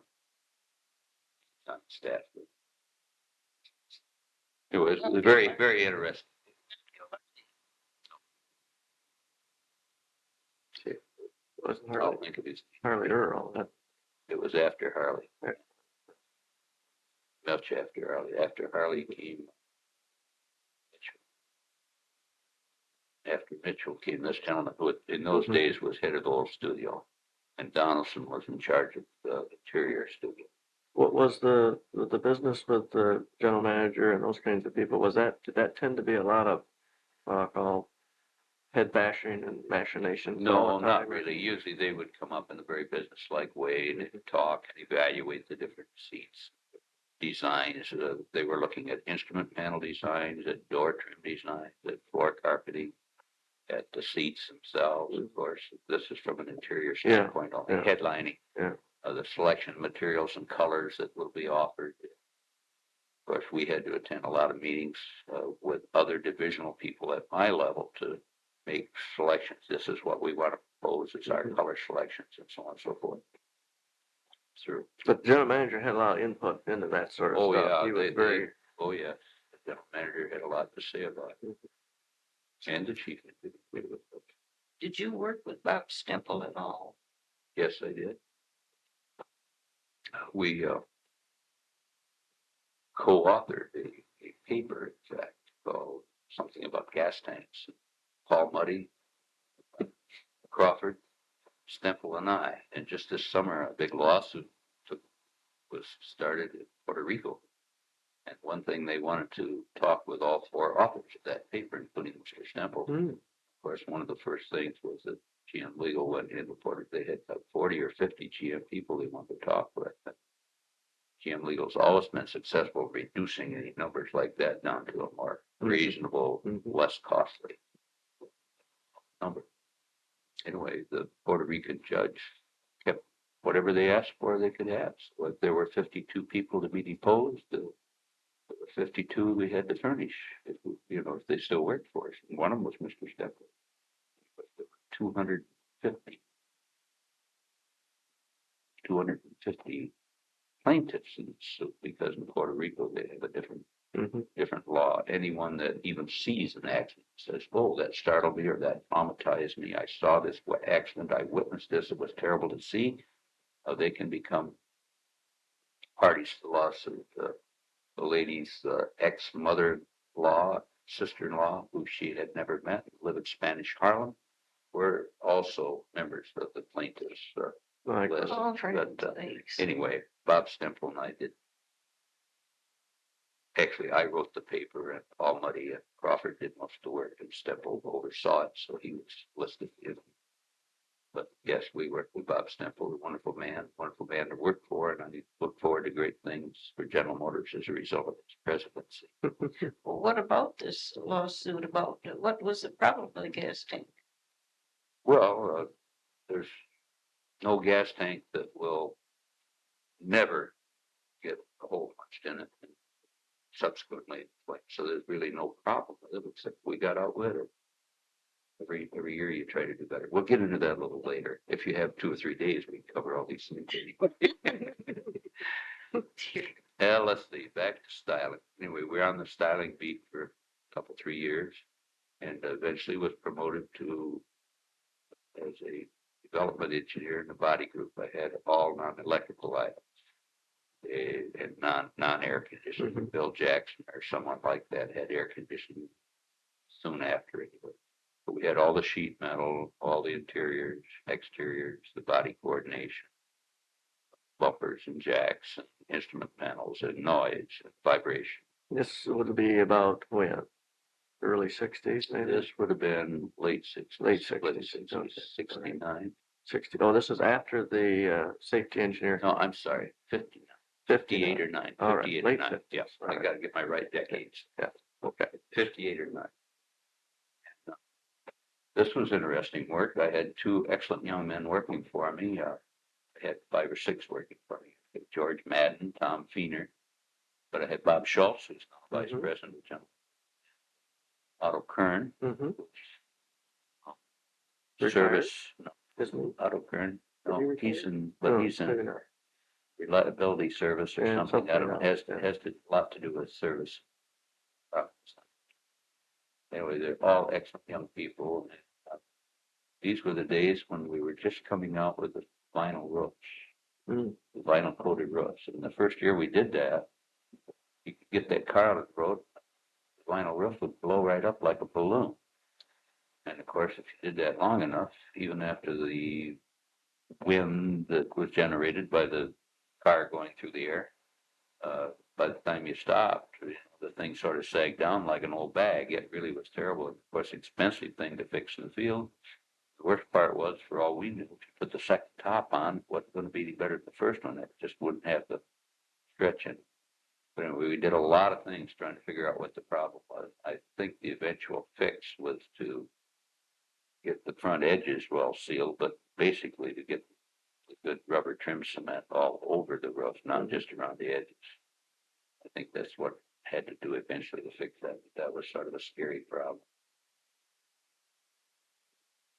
We did a lot of things, and I can remember riding on fenders of cars with a hood off through muddy water out there in the mud bath, trying to see where water was being directed. You know, you don't like to go through a mud puddle and open your hood and find that everything's been covered with mud. So these were the days we're using rubber flaps, things like that, to try to keep the spray from the tires out of the engine compartment. You're also interested in controlling stones from front tires. You don't want those popping all through the instrument compartment either. But actually, literally, Kern and I don't know whether Bob Schultz probably got into it too. We silly enough to be riding on a front fender, hanging on to something, and Going through a mud puddle. at 30 miles an hour at these sort of bumpy mud puddles, splashy mud puddles. You guys must have got. I remember getting eyes full of mud. Yeah, we'd take both of those. Yeah. But that was a tough way to do it. I always wondered what way they use today. Maybe the same thing. I don't know. Probably a Maybe TV they camera. got TV cameras. Yeah. Probably a lot easier to see. But no one ever got hurt doing that I know of, but it was sort of Uh-huh. different. We did a lot of noise evaluation. We run different noise treatments, fiberglass, belts on the floor, spray deadeners on the roofs, stick-on felt on the roof, different kinds of closures and things of that sort. Now, the Fisher guys didn't do that. We were doing We that. did that. No, they would furnish a basic package for the body itself that they thought was good, and that you would decide what you really wanted. Mhm. And of course, the firewall insulation was all the solid. Mhm. It's a very important component of the car, keep the noise out. We ended up with 2 or 3 different material composite firewall with heavy felt, and got the fiberglass out eventually and went to some heavy chewed up fabric stuff that they put together, give you more weight in there. You need weight to control the lower frequencies. Fiberglass is good for high frequency noise. Doesn't do much for low frequency noise. Of course, engine compartments, most of the noise, a little valve train, maybe some high frequencies, but most of the engine compartment noise is low frequency noise. We did a lot of work in that area. remember about that, prior to that, I was working for a guy by the name of George Ritz. I don't remember where this job came in. I think, George Ritz was my supervisor. That was it. And, Schultz and Kern worked for me. And we still had the convertibles, and we had an excess convertible shake. Well, Ralph Perkins was the chassis engineer. Of course, if you got body shake, well, the chassis engineer says it's those lousy bodies. The body people say, yeah, but it's the way you furnish the frame and ride, suspension. You know, who's responsible?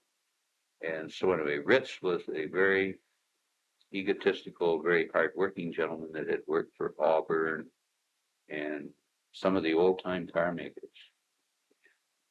Knew a lot actually about.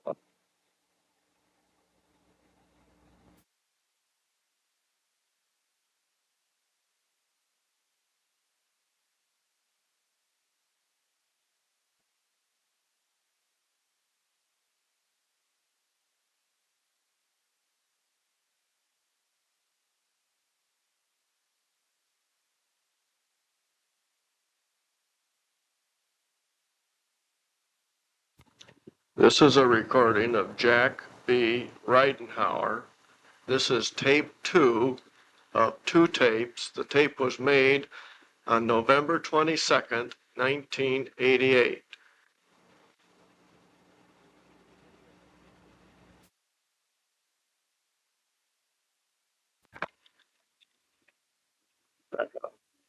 George Ritz would work us till 9, 10, 11 o'clock at night. We'd have to ride home with him. We'd all come out in one car. We'd all, even though we were much, much younger, we were ready to go home and go to bed, see our families, whatever. George wasn't. Nothing doing, but you got to go into the canopy and have some drinks. And George would start his usual repartee with the waitresses saying, you know, I'm George Ritz of the Ritz Cracker. You know, harmless. He never went out with the girls that I knew of, but he always had this little game he played, and that was just part of George. But you eventually get home at 12:30, 1:30 in the morning. I don't know. And the next day, start out again at 7:30. And this went on for weeks. And actually, the eventual fix of the problem was to make the frame weaker, not stronger. What was happening, the frame was so strong. Heavy convertibles were always about the heaviest car you built, usually heavier than the wagon. It would be because of the frame that was super strong to make up for the lack of structure in the body. But we eventually figured out, and I guess rightly so, that, hey, chassis group, you got too much iron in your frame. We actually ended up ordering frames and rebuilding them ourselves, which would cause the chassis engineer no end of consternation because, damn it, that was his department. Mhm. And there was so much emotional conflict that poor Ralph Perkins, chassis engineer, ended up with hives. And he had hives for 3 or 4 months. It got so emotional that Ritz went into John Belts, who was the assistant chief engineer in charge of the body group, twice. I said, you know, if you don't do so and so, get these guys off my back, I'm quitting, by God. For the first time, John cajoled him out of it. A couple months later, it happened again. John was ready for it. Okay, let's put paper up, son. George Ritz retired. He did. That was it, huh? That was it. It was really disrupting the engineering department, the conflict. George really was on the right track, but the frame was too strong, and we did weaken the frame. And what was happening, the frame was so strong that over minor bumps, it was very good and sturdy. But the minute you hit some good shatter bumps, you would overcome it. You overcome it, then it just all went to pieces. It was not commercial product. And I don't remember the exact year that was, but probably the beginning of some new body cycle. Oh. Another thing of might be of interest to you was back in 58. We did not have any splash shields in the front of the fenders. So all the tire gravel and sand and salt mixture would cake up around the headlights and up in the fenders. We were rusting out, those days our primer paint was water soluble. Had water vehicle for it. That meant that if it was subjected to a lot of moisture, it did not stay with you. Mm-hmm. So when we get down to bare metal, actually we were rusting out front fenders 30,000 miles. So I was in charge of this group that had that as a responsibility, and I sold Metzel and belts on spending $1 a car. A lot of them. You multiply it by kind of sales we had on 88s and 98s. On the 59 model, we actually caged that sucker in. We put a baffle right in front of the front wheels and behind the headlights. What actually happened was we found that in 30 days we were rusting up. Not from the gravel from the tires. We had made a damn humidity chamber. Mm-hmm. And the combined with the water soluble primer, it just rusted out like you were doing. So here we talked our management into doing what was right to stop corrosion. And because we hadn't had a year experimental background, I dealt with it. It looked like the kind of thing you didn't need for long-term testing. You look at what we had in 58 and what we proposed in 59. We just plain baffled it too good. Mm. I think we ended up opening up a slot in there to get ventilation, fixed it up. That was very embarrassing.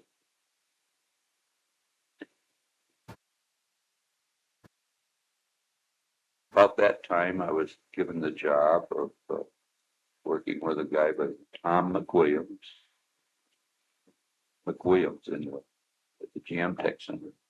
He had sold management on a pet idea of his, and it was a very good one. Let's get all the cars of the 5-car division. Let's get their competitors from Chrysler and Ford, maybe even from the overseas people. And let's tear these things down into little pieces, do some cost analysis, design analysis, value analysis, all these quick words. And, it takes a lot of money and a lot of space. So he was given the basement of the engineering staff, most of the basement, and had a lot of help. They tore these cars down, or we supplied parts. Of course, that was a big part of the job, supplying parts to this display. They actually didn't buy an Oldsmobile and tear it down because they would you'd send them all these parts and get all the parts down there, and then you had to get cost.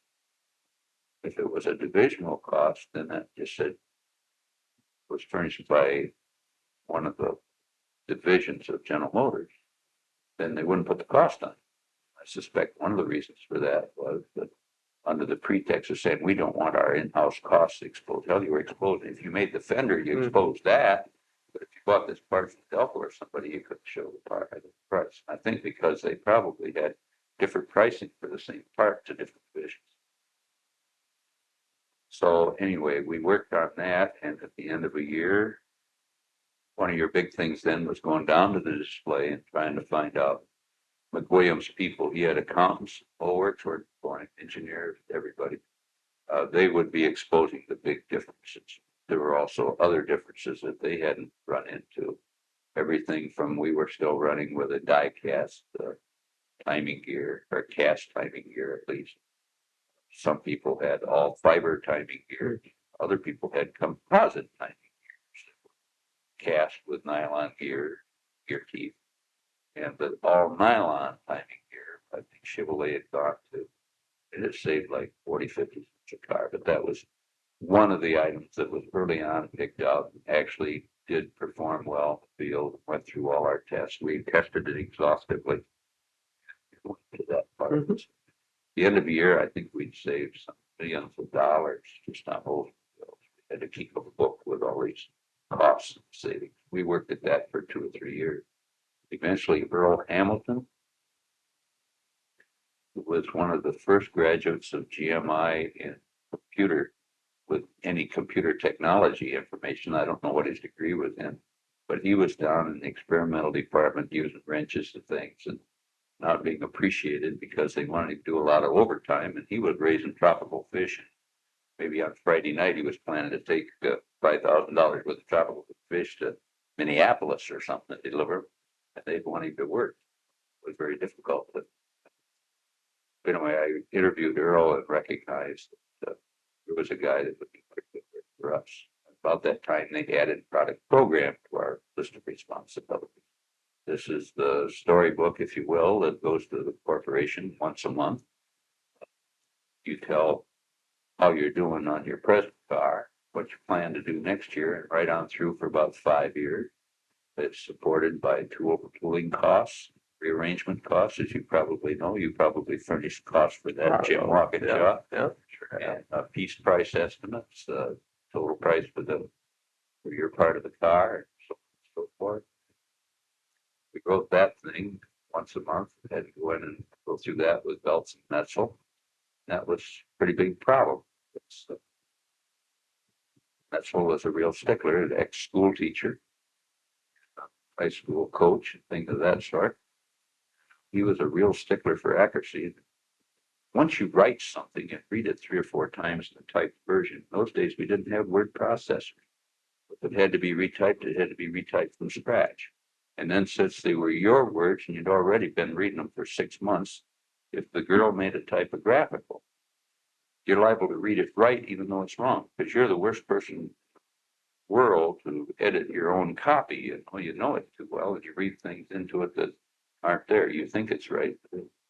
But I remember very, very frustrating when Metzel would find some typographical, you take it back and have it retyped and bring it back, and you knew that that was right. You read the thing, that he could find 2 more typographicals that got made retyping that you did not see. As a result of that, heard about word process. Okay, we got to have worked with Harrington. We got one for our secretary, and that helped a lot, because then you could reach in and fix the one that was wrong and not screw up 2 others.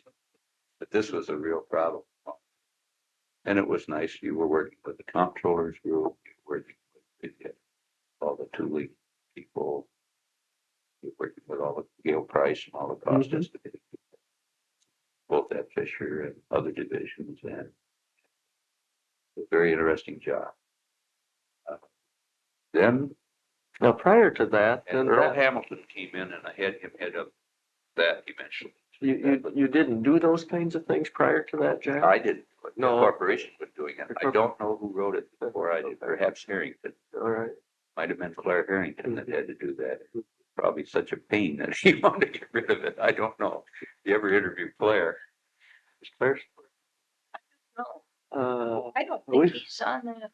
Remember where We'll they, have to Just have check. to look. We've got a complete list of the retired. I got a hunch that Claire might have been doing that product, but it was a pain, and I'll tell you, especially when you didn't have word processor. Oh, boy. We just went from bad to worse. I'm sure Mr. Metzel I always felt like he thought I was the worst kind of idiot, because you get the one little thing corrected, you come back with 2 others. 3rd time. But anyway, we survived. The other thing that happened about that time, in addition to cost parts display activity that actually got me into this job, we got to go to New York on a seminar, a week-long class on value analysis, things of that sort. Dick Hill of Oldsmobile went along also. We promoted value analysis then. Cost analysis within Olds Engineering, ran a few classes, wrote a little handbook.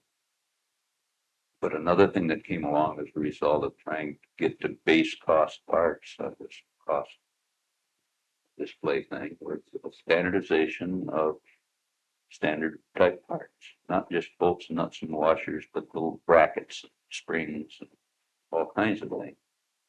If you could see the drawings from you take all the current parts of things like that, springs and brackets that you're still using. Some of them went back to 1918 or something like that. You're still using them. It's becomes standard part of your repertoire, I guess.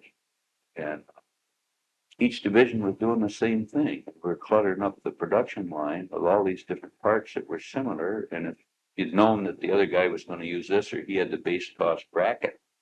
The other guy could just as well have used your bracket, but instead he either designed a new one or he went back and got something they designed in 1930s. And we had all these crazy mix mash of parts. Well, one of our jobs then was to try to standardize with other divisions. So there became a standard parts subcommittee division. Earl Hamilton was actually hired into that job. I said he was hired for the product program, but he wasn't. He was hired into the standardized parts thing, and he did a really good job there. And then he did help us on the product program. The standard, the parts thing eventually turned into what we call fastener engineer's job within product engineering. We still have a fastener engineer today, even after, all the jobs that have been lost, peripheral jobs. There's still a fastener engineer in each car division. They do a lot of work with each other, design something new, a list of high usage parts you try to select from. If someone needs a different part that's not on that list, they go to the fastener engineer. He maybe tries to find a less high usage part that maybe is used by even one division someplace. If it has to be special, then come up with it. That activity is still going. At this time, also at the time that I went into, well, I worked 2 or 3 years on that standardized parts thing. The fastener engineer was added, the product program was added, and then I inherited this technical support group that works design analysis people that work with GM Legal, and that's when I inherited Carl Phelan. I was able to get Dave Flesher. We had a couple other people, John Cusick, Jerry Mick, little Irish gentleman, and we had 5 or 6 people there, and then they added another job. It's about the time that the government was criticizing the technical advertising, car divisions, and other large corporations. Truth in advertising became the latest click word. And I'm sorry, those jobs came to me when I was made automotive safety engineer in 1965. So this job of the cost reduction sort of moved into this other thing. It continued along with the safety job and the You were doing all of those things? liability, the fastener engineering, the product program, and then they had truth in advertising. What the general manager decided, or the chief engineer, was that I was going to read every piece of material that went out of the Oldsmobile that had any technical thing in it at all. It just gave the wheelbase. It had to be checked by us to be sure. Carl Wardell became another lieutenant. He and Carl Phelan. I had the 2 best Carls in business, and they're both wonderful people, both function today. Carl Wardell, of course, today has I don't know what you call it. Special vehicles. Special vehicles, perhaps. That sounds like a good name. But Carl and I worked on the advertising thing together. We had to issue the sheets to the Automobile Manufacturers Association. Nowadays, it's a different name. MVMA. Motor Vehicle Manufacturers Association, with all the technical data, and each one had to be right. And getting this data, design group and from Fisher Body and from wherever else, many times we'd find that the one guy says one thing, another, and then we'd get checking with Buick and Pontiac, maybe use the same body, it should have the same information, and it would be different. And so you had a lot of pushing and tugging to get these numbers sensible and resolve these differences. But anyway, it became a tremendous reading assignment. And it wasn't just the written word, it was also the TV ads, things of that sort. And this led to some real interesting assignments, like one of the very early commercials for the Omega. We shot down at Amelia Island. And they decided that because of the type of thing they were going to do at that time, that I should be down there. Truth in advertising, not only what you show, you can't use some special object for TV and then sell a car that's a little different. It's got to be a production car and so on and so forth.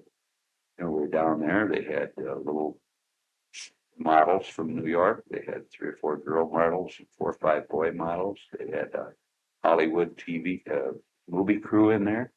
We laid narrow gauge railroad tracks along the beach for about half a mile to run the camera trolley on, the guy riding the thing. These are all big stuff for me. I'd never seen anything like this before. We had a helicopter out of Fort Lauderdale, take air shots. And it was a lot of fun for that shoot. Living in very luxurious surroundings. Leo Burnett, our advertising group, they had a couple of people down there, the producer, so on and so forth. But one day while we were shooting this car, running down along the edge of the beach on wet sand, and the trolley going along with it, all this shit, helicopter was going up there. Here comes the most beautiful horse you've ever seen in your life. A very handsome, well-built gentleman with just a pair of dungarees on. No shoes, riding barefooted, not bareback, he had a saddle. And this horse was running through the surf with its beautiful tail streaming behind it, running into the wind. It was just a lovely sight. And as our car went off to the right, horse and rider went off to the left. Everybody said, "Oh boy, that spoiled that shot." Okay, just a minute. That's probably the most interesting part of the film. That was great. Because maybe, just maybe, you want to catch that guy and get a release from him. Well, they got thinking about it, went back and got him. They not only sought a release from him, but they signed him up. We made 5 or 6 or 8 more shots with the horse. That became part of that commercial that we really used on the introduction of the Omega. I remember that.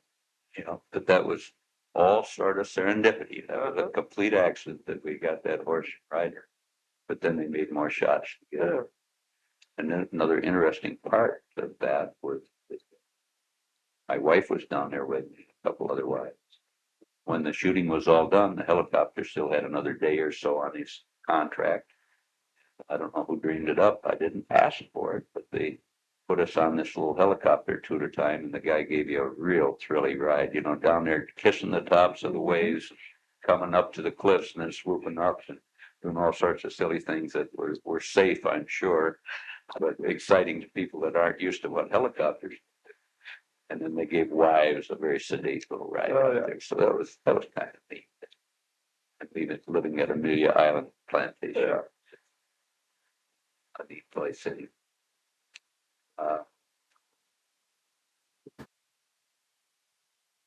That brings me up to retiring in 1980, shortly thereafter.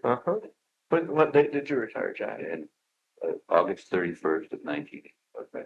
Then in 83 and 84, I taught at the new, what we call the institution over on Saginaw Street now. Well, I was a facilitator, was the actual word for the Duran program in 1983. In 1984, I came back as the project, something, forgotten the title they gave me, but I wasn't facilitator in 84. We were actually trying to get some of these ideas that people had come up with into fruition. We actually did save quite a few bucks, a lot more bucks that never did get accepted. But it was an interesting program. Today, I'm still doing consulting for GM Legal primarily. I've worked for a couple other people, and usually we'll work 2 to 3 or 4 lawsuits a year. Usually just in the depositions, be deposed. The latest thing in depositions now, they do it on camera. With you don't have to do VCRs, you go there to get deposed, but you're not only being recorded by a legal shorthand reporter, but you're also on camera all the time. Had many 8-hour depositions now. It's interesting. The legal talent that represents General Motors is probably the best in the world, and you really meet some wonderful people. Every once in a while, you run into some old colleagues waiting outside for you to get done, too. That's nice.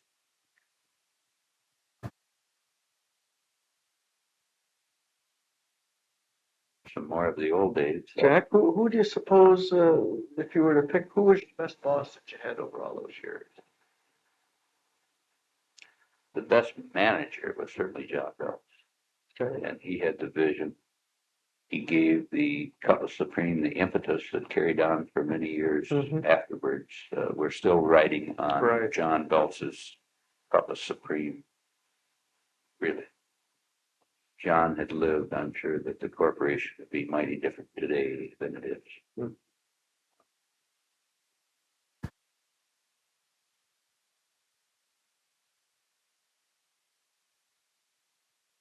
Some of the other guy worked 20 some years for Don Perkins, both as experimental engineer when he was assistant chief and when he was design coordinator, advanced design engineer, and executive engineer. And I always seem to end up under Don. Don's a good guy. It's his brother Ralph, of course, a chassis engineer. One of the few times that we had related people within one brother. Let's see, we talked a little bit about Wolfram and Metzel and Belts. Let's see, was Skinner was there. Skinner, you mentioned Skinner a little When I bit. first got his first year, so. At the tail end, let's see, was Bob Cook in there? After Let's see, gentleman starts at Kitty. Howard Carroll. Howard Carroll, and then Okay. Bob Cook. All right. Any remembrances of either of those individuals?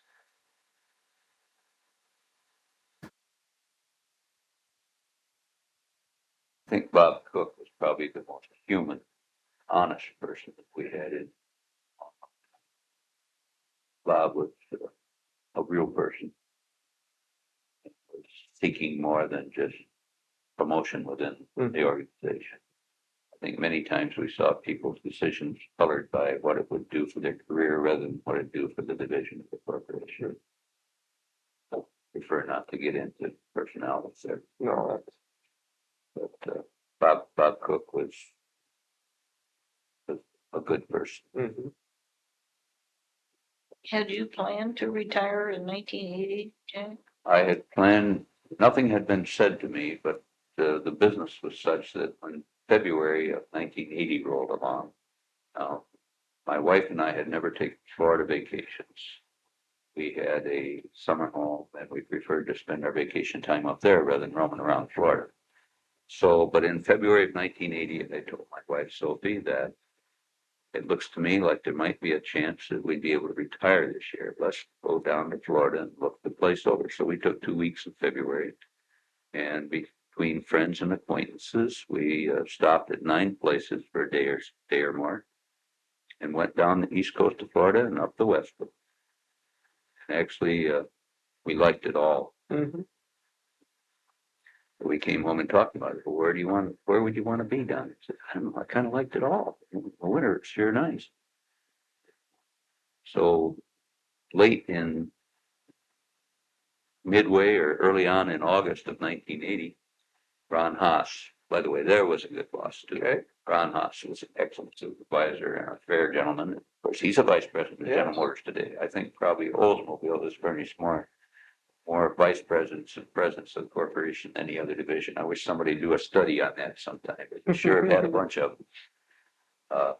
But Ron came in with a piece of paper that I already had presented to a couple of my people, so I recognized it immediately. While he was telling me that, take this home and think it over, talk it over with your family and all that, before he had this little prepared speech out of his mouth, I had it signed and was holding it back to him. I was ready after 32 years and 3 months to try something else. It was not a reflection on Oldsmobile, but it was just after Sure. 15 years of fighting this paperwork battle, and I never looked at myself as being a good handler of red tape and paperwork, but for 15 years I had primarily done nothing but paper engineering, safety. I guess one thing we haven't talked about is safety. I was the pioneer automotive safety engineer for Oldsmobile, the first one in the corporation. We had a corporate automotive safety engineer before that, but Lou Lundstrom, of course, came from the proving grounds to head that up about that time. Served for the next probably 10 or 12 years as the director of automotive safety for the corporation. In July or August of 1965, they had a meeting at the proving grounds, which actually turned out to be the initial meeting of an automotive safety subcommittee. Actually, I don't even think it was called that at that time. It actually became the nucleus of that group. And I was asked to attend that meeting for Don Perkins. He had to send somebody, and he sent me down there. Maybe he and John had already been talking about having a divisional safety engineer. I don't know why I was sent, but I did go to that very first meeting. I think I have the minutes of it yet someplace. And thereafter, we met, I think 11 months a year. Usually you didn't meet in December. For 11 months a year, you'd have a monthly meeting. Of course, one of our jobs was to make sure that any information out of the government, which didn't come direct to the division, it came to Lou Lundstrom's office. He would have his people would parcel it out to us. We have to look it over, read it, study it, decide who would be interested in that, needed to know that information at Oldsmobile, make sure that they got it. Many times, these were, in the early days, they were proposals for new safety standards. Mm-hmm. And you go through the proposal stage, and at that time, you had an opportunity to comment on it, send your comments back to the government. Did you deal directly with the government, Jack, or did it go back through the corporation? It went both ways early on. It went both through MVMA Mhm. and through direct from the corporation. Mhm. And I think through the years, GM always maintained their right to comment directly to the government, whether they went through MVMA or not. If they didn't agree with MVMA, we submit our own words. But I ended up actually having many of my words incorporated in today's vehicle safety standard, the gas tank standard, because Oldsmobile was responsible about 1964-5. Eddie Cole, who was president at the time, decided that each division would be responsible, have prime responsibility for some part of the car. If I recall correctly, Oldsmobile had front suspension and steering. We had rear energy absorption and fuel systems. And of course, that won us the lead division on emissions, for better or for worse. We had, since we had steering, we had the steering wheel with its airbag. Fisher Body had responsibility for the airbag in the instrument panel, but we had responsibility for the airbag and steering wheel. But anyway, this monthly meeting of safety sub evolved into other things. I eventually became the first committee chairman of Task Group 7 of MVMA, which dealt with, I think our original charge was fuel systems and radiators, some odd thing like that, and included both bodies, the passenger car and truck. We soon decided that our needs were so different between trucks and passenger cars that should be split off. But anyway, until my retirement, I retained the chairmanship of this MVMA subcommittee, and as such, we're in a position to rewrite the government proposals. Eventually, of course, through the efforts of Ralph Nader, there were restrictions put on what we could jointly say to the government and talk about with the other makers. Of course, in actuality, he probably had suspicions we were doing all kinds of devious things under the table, but this really wasn't true. But after the Congress passed this rule in 1967, it had primarily to do with emissions. But the wording of it affected everything that we did. So if you're talking with other car divisions about safety standards or pollution standards, there are only certain things that you can discuss or comment on. And these were the need for this standard and the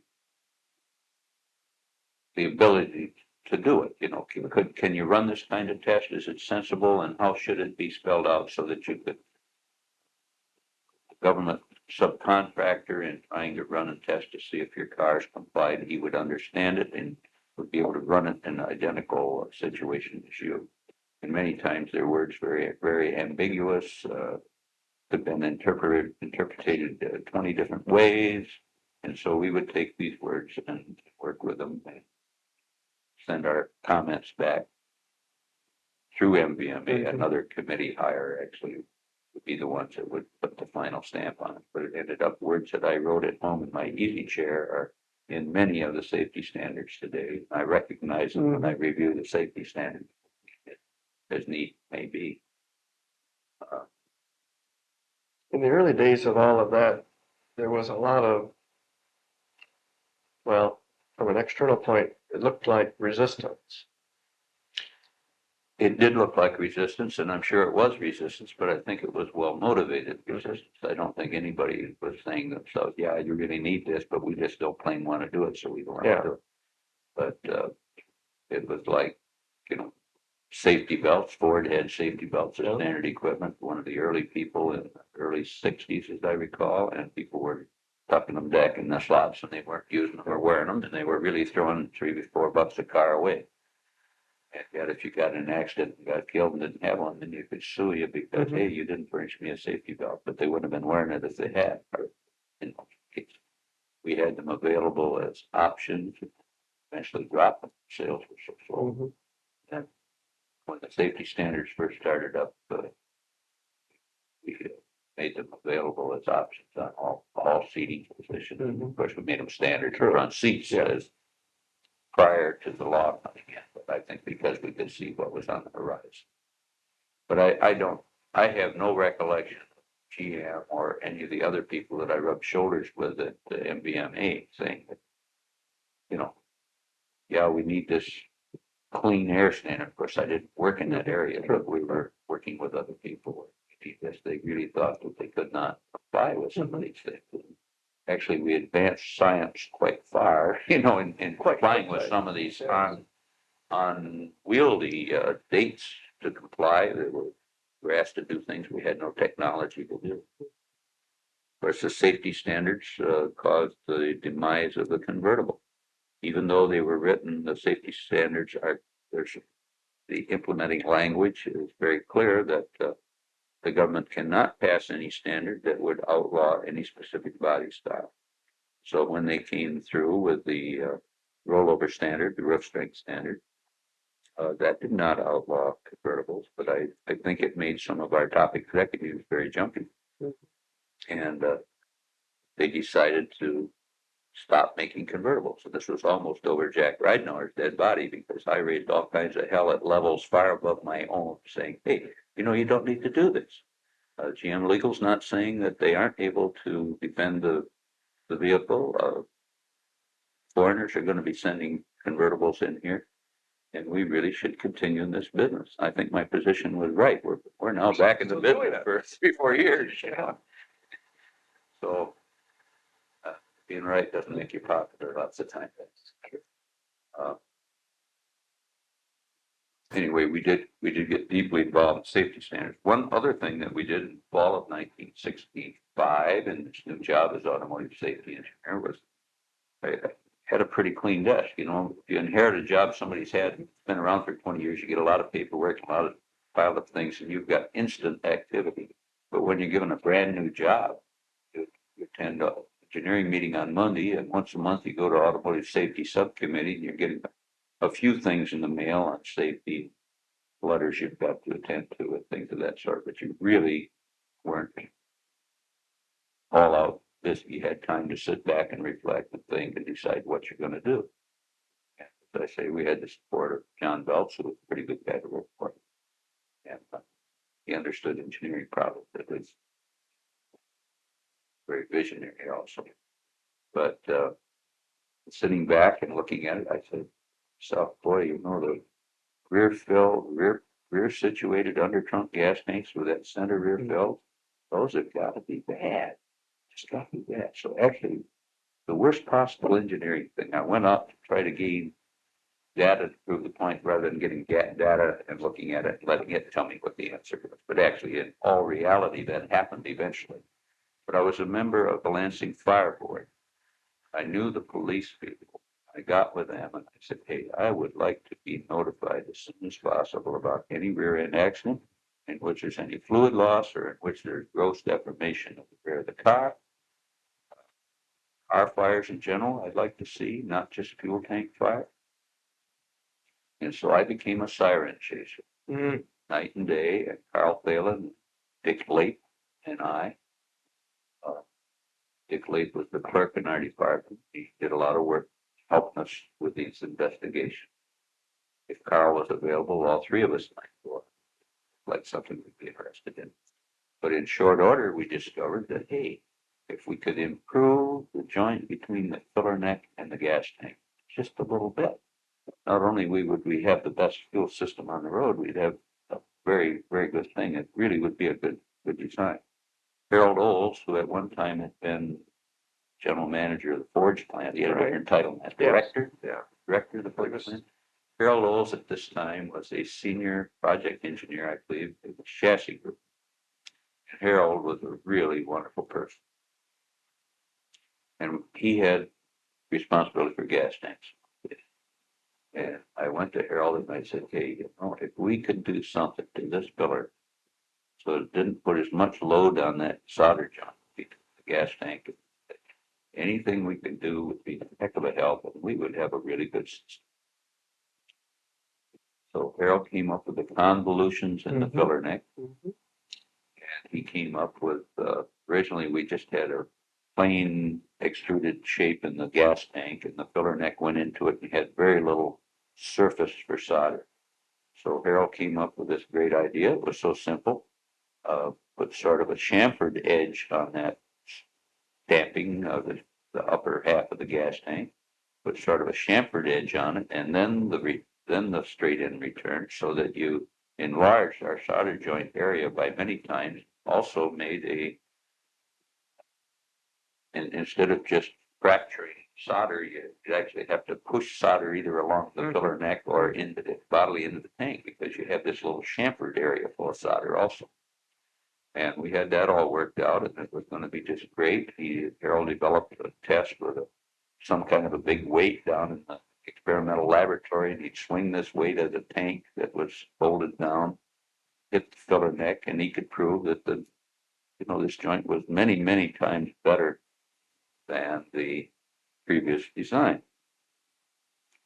And of course, these filler necks were all coming in from Arvin Industries, I believe it was, made them for us. And they were all coming in out of their model shop, and they were soft. So we released the thing, got production pieces, and took them down there in the lab, and they worked better than the previous design, but they weren't working anywhere near as good as our experimental pieces. Lo and behold, once they were cold formed in production, you hardened that steel, and you needed to anneal it to get back to that softer state that our experimental samples had made. So we almost boo-booed there a little bit, at least, but we came up with those things that Harold Olds did to it. Not only that, but internal design changes in the gas tank itself, and improvements in holding the gas gauge. We had some gas gauge designs that sort of screwed in, that cammed in. And if you had a high energy accident, you could actually unseat that gauge and have gas spewing out there. So the other thing, this looking at gas tank accidents, rear end accidents, fire accidents in the Lansing area, sort of exploded into me taking a trip once a week or every 2 weeks. If I had a day that I could schedule free, I'd run up to Grand Rapids to junkyards, down on South Telegraph Road in Brownstown. There's a big place. It's not really a junkyard, but it's an insurance, a place where cars are taken. The insurance company wants to sell. They're totaled, you could say, but they're repairable. But they aren't going to try to tell the owner he's got to take them back. So this company takes these cars, picks them up at the insurance company's behest, puts them out for bid for about 30 days, and then they think the highest bidder gets the car. They have around 8,000 to 10,000 cars sitting down. Wow. There's a bunch of cars. No, not that. 2,000 cars. 2,000 cars. Anyway, I located these people, and once a month or once every 2 months, I'd go down there, and they would actually let me drive in with my company car, camera, clipboard, things of that sort. And I'd drive down these aisles of wrecked cars. If they showed any evidence of fire, no matter whose car it was, we'd stop and make some quick notes. Didn't try to leave these things for posterity or type it up or anything like this. We'd take some Polaroid shots, make some rough measurements. And what we promptly found that our convoluted filler necks were surviving tremendous accidents. Of course, we proved that to ourselves by testing at the grounds too. But they were working very, very well in the field. We found other manufacturers' cars that were stoving holes in themselves from a bolt. Had impacts where the rear bumper wasn't even permanently dented. It had swung forward just that half an inch during the impact. It regained its original position. It left a nice half-inch hole back of the tank. So other people that weren't looking at the real world were overlooking about it. Ford at that time had a gas tank that was behind the rear axle, and then the trunk dropped down behind it. Oh, came rearward. We had one like that back in the 50s. Mm-hmm. But theirs was such that when you hit the car in the rear, the whole floor went forward. The floor of the trunk went forward and helped squish the tank between it and the differential. Actually, we tested one of those. We bought a Ford and tested it at the grounds and had the same thing happen. This caused a lot of consternation. We called in GM Legal. We said, hey, look, we'd like to tell them what's happening. You know, it's not good for society to have that thing out there. What happened, there was a lawyer that had left GM Legal, gone to work for Ford, and over cocktails someplace, those two lawyers talked one. Got it through. They got it. But we weren't allowed to talk to them on an engineering level. That was done very, but we thought that was something we had a moral obligation to get to. You maybe had to run a little higher than the federal standard, or maybe this was before the federal standard. I don't remember. You didn't have to hit it too damn hard. You got this effect. In the earlier days, did you have anything to do with air ride? No, I was an interested observer. A fellow by the name of Youngblood was the actual project engineer on that job. Last I knew, he was with Ford or Chrysler, but Ralph Perkins was his boss. So, and Ralph comes back to Lansing about once a year. We've got Ralph on our list. So, his son John, you know. Oh yes, know John very well. John and I had the pleasure last week. I went down to visit my daughter in Rochester Hills last Tuesday and Wednesday. Came back Thursday. I said, well, yeah, I'm willing to bring Mom down on Tuesday to come down, but I'll miss Rotary Club. Let me check when it is here. It's on Tuesday in Rochester. So I hide myself off the Elks Club at noon on Tuesday.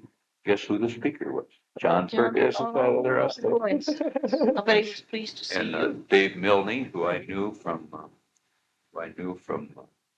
General Motors, was also two good friends. And it was a very nice program that John put on.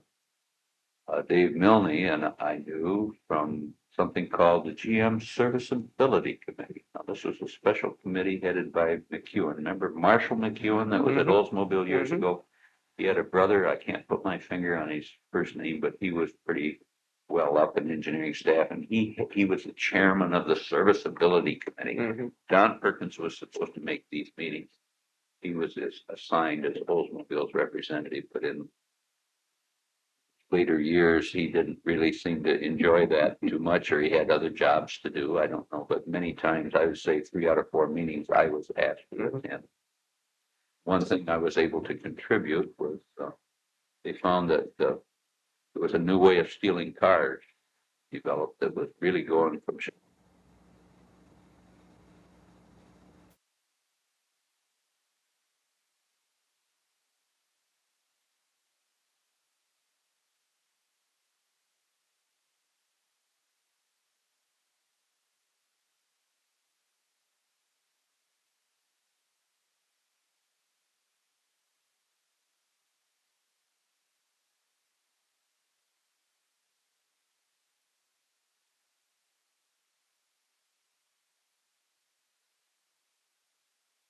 As I was saying, the thieves would get a van with key duplicating equipment. They would select a Cadillac in a shopping center parking lot that had a parking slot on the right side open.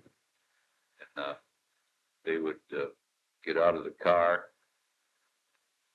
drive the lock out of the right-hand door, and then take it in the van, check the coding on the lock, and make a key. Now they could get in the car and they had a key that would fit the the ignition, Mhm. since we had the same key in the ignition as in the door. Maybe you wondered why some idiot in General Motors changed it so that the trunk key fits the door and the ignition key is all by itself. Well, Jack Ridenour was responsible for that ridiculous thing. But they were looking at the serviceability committee. They had all the costs and everything, and they were going to, thinking about at least going to a double bitted key like Ford uses, because that lets you use one side of the lock actually opens the door, and the other side of the key opens the ignition. And it was going to cost utterly millions of dollars. Change Oh, yeah. all Start all over. everything in GM and in our suppliers, our Briggs and Stratton, so forth. So they had this bill up on the door for it. I said, well, it would be quite as handy, but if you take the trunk key and make it fit the door, then when they pull the door key, they would not be able to get the ignition key, which is armored and much more difficult to get the ignition lock out. It can be done, but they used to do it in about 3 minutes, but Takes long. it takes enough longer that they'd rather steal something that's not that tough. By golly, they said, hey, that's not so dumb after all. And it went on up to the next committee and they bought it. So we saved the corporation again some millions of dollars. That's why we have that. But then we spent the next 12 months answering letters from irate customers. Why would you do such a stupid thing? Most of them, I think, were placated when you explained. I think we furnished Rich with a letter, a standard letter. I think we wrote a standard letter for public relations to use. But that, it was a public relations letter, because on the surface it was pretty stupid. We're still doing it too. Yep. Another early battle we had in safety sub way back in the early mid-60s was that Oldsmobile was the only car division, I believe, might have been one other, that wired the electric door locks, the electric windows through the ignition, so that you had to have the ignition on to run the doors up and down. And we knew that this was worthwhile from a safety standpoint, even though, again, it meant you had to put the key in the lock, move the windows up and down. Kept children from getting injured. And I was really pressing for this from all four divisions. Cadillac was rabid. Their general manager, he was never going to do this. His safety representative on the committee, Webb Owen, he could get livid just thinking about it. We didn't dare sit at the same table at the cafeteria at the proving grounds on subcommittee day. Practically, if the subject came up, we were both in trouble. But anyway, I was a strong proponent for this, an advocate, and I knew that it was worthwhile from a safety standpoint. Eventually, we raised enough hell that Lou Lundstrom took it up to the General Technical Committee and got approved. Webb Owen actually refused to speak to me for about 2 months. Oh, my Lord. But he survived. And I guess there were tales that his general manager actually always made him rewire his personal car, whatever car he was driving. But we did get that through. But that's an example where we had differences that were overcome for safety. And of course, that became a federal safety standard too. Many of the federal safety standards are a direct outcome of things that GM pioneered, like door guard beam, pioneered not by Oldsmobile, but Fisher Body had this idea, came up with it, tested it. It's a very expensive thing. You actually put a stamped guardrail, very much like a highway guardrail, not that strong of material. You have to put that in every door, and then you have to make your hinges and your locks so that they will withstand these tremendous tensile forces, pulling forces. And it saved lots of lives. Told the heads of what we were doing, showed them what we were doing, brought them in, gave them demonstrations of what we're doing, and they said, gee, that's great. We're going to go back and write a standard. They thought that's great because it'll make the other guys spend the same money we're spending to do this wonderful new thing. But they went back and wrote a standard that our designs did not comply with. Oh, no. They went overboard. So people went down and talked with them. Hey, this is sort of an initial thing, and we don't comply with this, and we don't really know how to comply with what the standard you've written.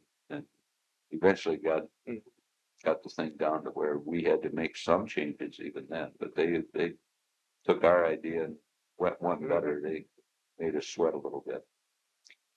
Trying to think of some of the other standards that actually Swain from GM worked. I don't know whether I come up with them today or not, and that's okay. Jack, were those You- kinds of people that were like in the governmental side of things, would those be people that were engineer types, or were they more non-knowledgeable about auto industry types? They were all types. Once in a while, you got lucky and you got just an engineer was Yeah. better than someone. But the fellow on fuel systems was an ex-plumber, as I understand it.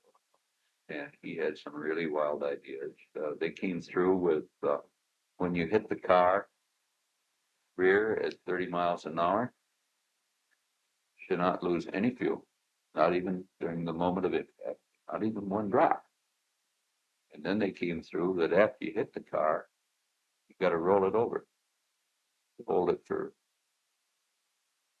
15 minutes, some period of time anyway. It's upside down, 90 degrees. It went all around 360 degrees. We didn't even have a device that would let us pick up a car and do that.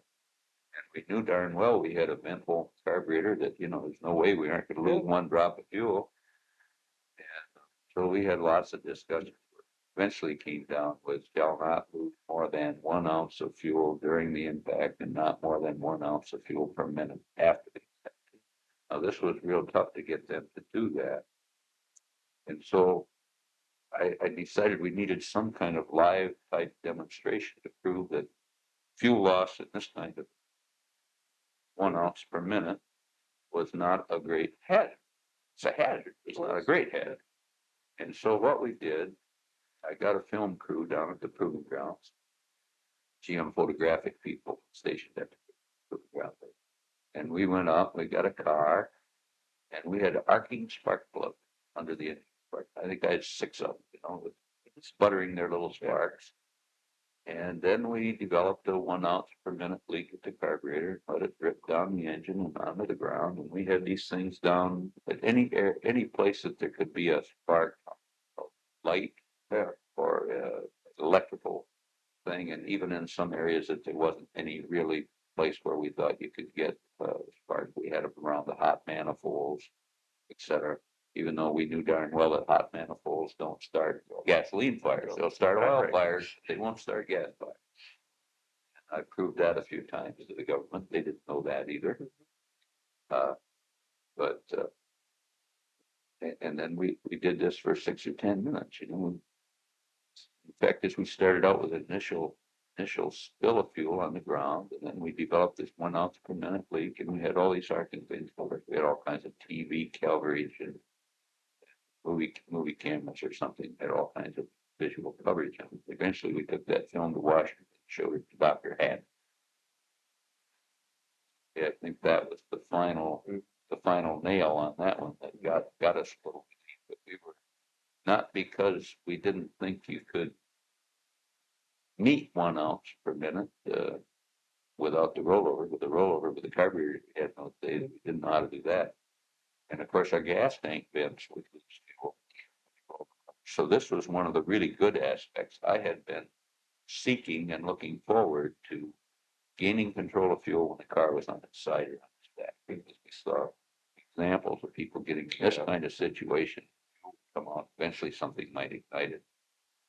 And so when we had to meet the rollover test, that got taken care of automatically.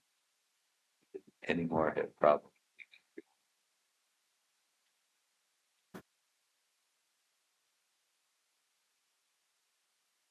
I think my father was in the automotive business. In the early 20s, he had a garage in the Blanding building, 100 block of East Ottawa. I remember that old building that had a ramp that went, you could drive, very steep ramp, wooden ramp, you could drive up to the 2nd floor and maybe down into a basement. I don't recall whether it had 1 or 2 ramps. But he went from that to being a mechanic for the Garlock Motor Sales, who were the Chrysler dealers in Lansing. They were located right about where the city library is today, actually just off the corner. There was something else right on the corner, but they were where the back of the library and the library parking lot is today was Garlock Sales. They also sold Durants, I think. Or my dad did. Yeah, my dad did. Anyway, before I don't know, in about 1933, I think, 32 or 3, Myron Garlock decided that the coming thing was air conditioning.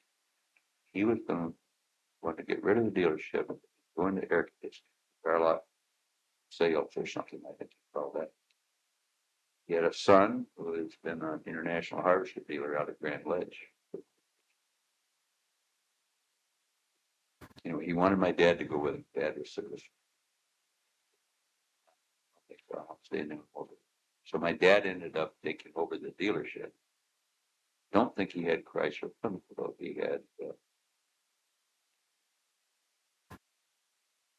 eventually had the Continental and the Beacon and the Ace. He had a couple other Oldsmobile, I think was one.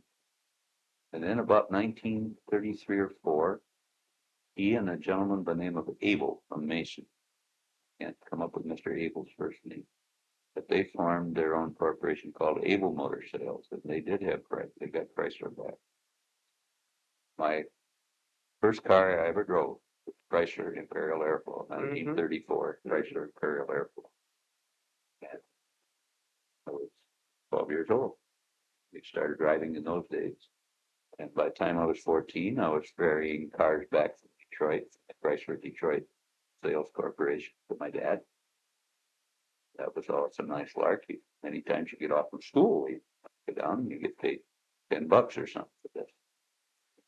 Driving the car back. Other people that drove cars back, I think were Clem Sohn and Don Ray. Don Ray got money for his flying lessons. Clem too, probably, bringing cars back from Detroit with some of the things they did to earn money to do that. Of course, Clem Sohn became the Batman. Put Lansing on the map, built it on timely design.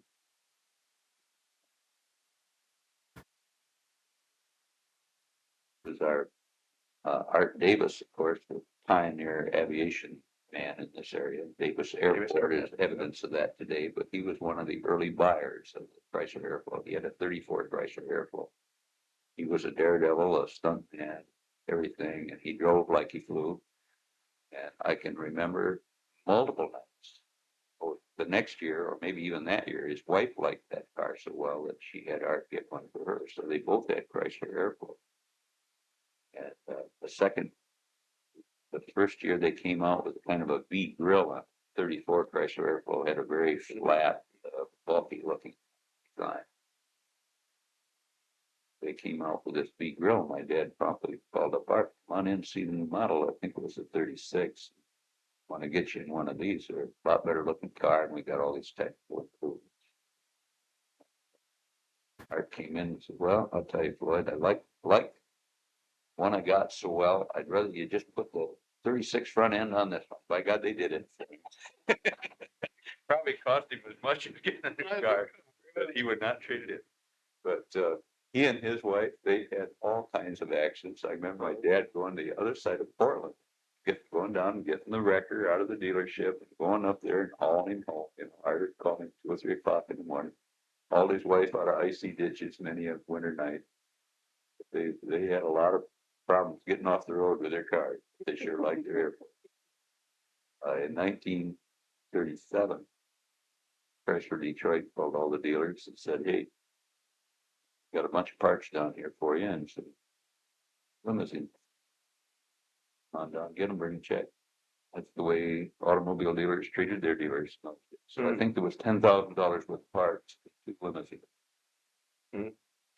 My dad had never sold a dealer's limousine out of Lansing. Had no need for it at all. Nothing doing, you got to do it. Well, he took out a loan with Associates Investment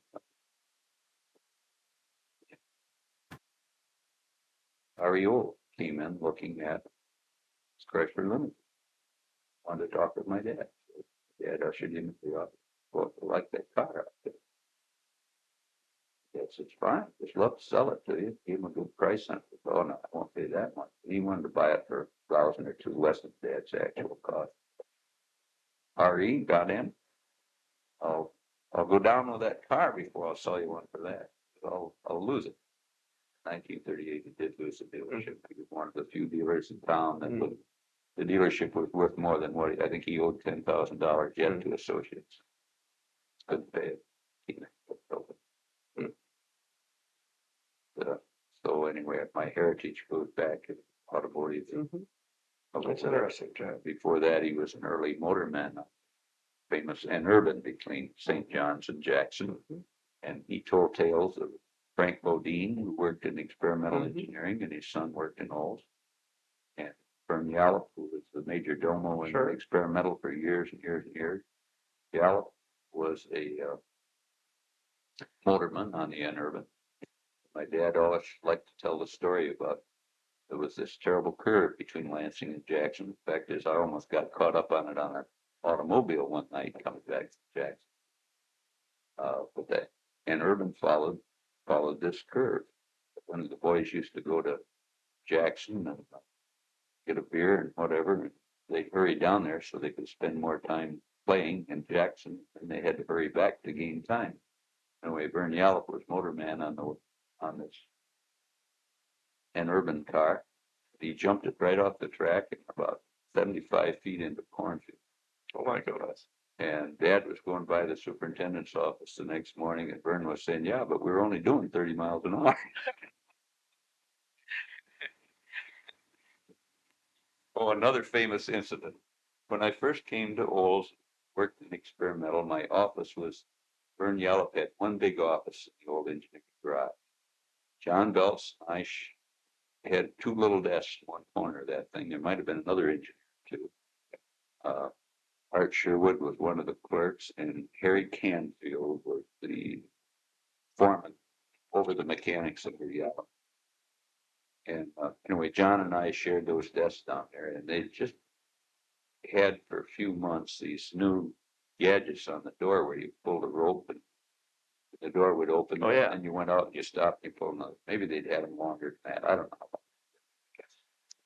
Anyway, John and I were testing the car. And he pulled up and I already had the window down. And I pulled the rope. The door started up. The vibration of the door evidently triggered the damn switch or something. The damn thing reversed and came down on the roof of this brand new car. Oh, Right off the end of the production line. We Oh. borrowed, Oh. we scrubbed that roof good. Took it down 3-4 inches. Heavy door. Washed. Heavy door. Vern Yallop really took us to task. He said, "I know what you young bucks were doing. You thought you could get that door all the way up. Just give it a pull and get out. You wouldn't have to stop on the other side." Evidently, somebody else had been That's right. guilty of this at some time. I don't know. We had, that is Yeah. what we were doing at all. And he just insisted that we had done that on purpose. And it didn't matter how much John and I said we were innocent. We were always guilty. But I think eventually it happened again, without somebody getting caught. They figured out they had a switch that wasn't quite Yeah. right, that was actuated by vibration. So we had over and gave us a bad, Yeah. this was in 1948 or 9, Uh-huh. or 49. You've had a lot of interesting incidents in your career, haven't you, Jack? It's been an interesting life, right? I think maybe another story that's worth telling is about my first test trip. The guys that went on test trips were great guys, air conditioning and heater guys, suspension people and body people didn't get to go on to the test trip. But eventually Don Perkins was experimental engineer, and he had, I think there were 3 cars. Dick Hennick was one of the mechanic drivers that went with us. Conrad, try to think of his first name. He's still around. Dick Hennick is gone. And Harry Fisher, who was an old-time mechanic and test driver before that. Don Perkins and I. There were 5 of us, 3 or 4 cars. We had to be at Phoenix in a certain time. And it was winter time. The fact is, it was right after New Year's. We started out on old Highway 66, I guess it was. Mhm. And we got down south. We got into a terrible flip. And we came out in the morning. Our cars were covered with ice. I bet the cars had more than the weight of the original car on them in ice and snow buildup. wow. You couldn't believe. There was just, frozen snow and ice. It's all over the car. And we continued to drive on 66. Harry Fisher was very vocal, talked to Don what we should do. Don is cut straight south. Get out of this stuff. Says many times you only got to go 50 miles to be out of this. Well, Don wouldn't listen. We stayed on 66. We came into Albuquerque and had a really steep hill coming to town. Going down the hill. We're going down the hill. We met 2 or 3 trucks. There were cars all over, just sheet ice. Anyway, about the time we met this truck that was swinging around, I was riding with Don, and we did 2 360-degree turns before we got to the bottom of the damn hill. And the guys behind us weren't doing much better. They didn't have quite an exciting trip. We stopped at the first coffee shop, pulled in, went in, had hot coffee. Don was trying to get composed a little bit, I think. Was he And driving? He was driving. I was riding. Anyway, Harry Fisher said, Don, if you don't turn south from here, I'm not getting back in the car. Anyway, I think Don didn't need that inspiration at that time. He was ready. And sure enough, we went south, and in a relatively few miles, we were in sunshine, and the snow and ice were coming off the car. We got into Phoenix, met Mr. Wolfram, and at our time stayed at the Western Pole Hotel, which was one of the cadet hangouts when I was there in primary school, flying steermen. It was still a nice hotel those days, and did our thing, and then they sent me back to Lansing with Dick Manhennick and Connie Conrad. 2 cars, the 3 of them. Okay, right now you're in charge, and these are expensive handmade cars, and got in for them, get back to Lansing without being busted up. They don't give me all this stuff. Yeah. Big like Well, we started out, I'm riding, Conrad's driving the lead car, and I'm riding with him. Hennick's driving behind us. There's some animal, we're heading straight north out of Phoenix. You go through Black Canyon and all that, but before that, we started Desert Prairie there, and a whole bunch of antelope and deer out there. I pulled down the right-hand visor and looked to see what Manhennick's doing. He's driving like that. He's got the window down. He's got his 35mm camera in his hand, taking pictures of these damn wildlife. And right while I'm looking, he goes right off the road in the ditch. You know, you think a young engineer ever died 1,000 lives? And I'll tell you, I've been held responsible somehow. You know, nothing I could have done, but anyway, Dick Manhennick was a good driver, and he got the thing out of there unscathed, but a little minor brushing on the rocker panels or something. And we stopped, and I read him a riot act you wouldn't believe. I don't think it scared him too much. He just let it run. But he didn't do that anyway. We got back home safely the day after my second child, my first daughter. Oh my goodness. So Susan was born, I think January 17th or something like that. I was in Lafayette, Indiana. That And what year was that? 1951 or 2. Gotta be 51.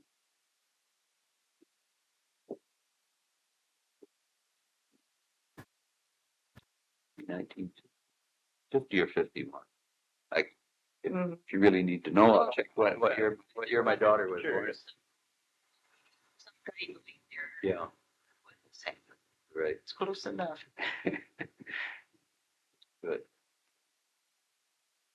I about went crazy on that one. Another test trip I went on, we went to with Andy Watt, Don Perkins. Don was Andy Watt. We went to Phoenix Proving Grounds, then we went over to Los Angeles, and then we drove up the highway to San Francisco. And that day it was very overcast, dark. Did not have divided highway. We were driving 75, 80 miles an hour. And, you know, drizzling and fog, vision was very poor. I turned on my headlights. Next thing I know, lead driver Andy Watt pulls over. I'm going to back to Ridenour, turn off your headlights. He dazzled me. If they're on low beam, Mr. Watt, I think we all should be running with headlights because vision is very poor. Turn them off. Anyway, we went down the road a while and it got even darker. We're on a curve or something. I go, I'm gonna turn them on till my headlights get back on him and then I'll turn them off. I forgot to turn them off. And we had to stop again. I really got red right at that. I think Metzel was along. Oh, Did nothing to reinforce Metzel's opinion of my common sense. Oh. That was a transmission trick. I remember going to Richmond's and buying a herringbone sport coat.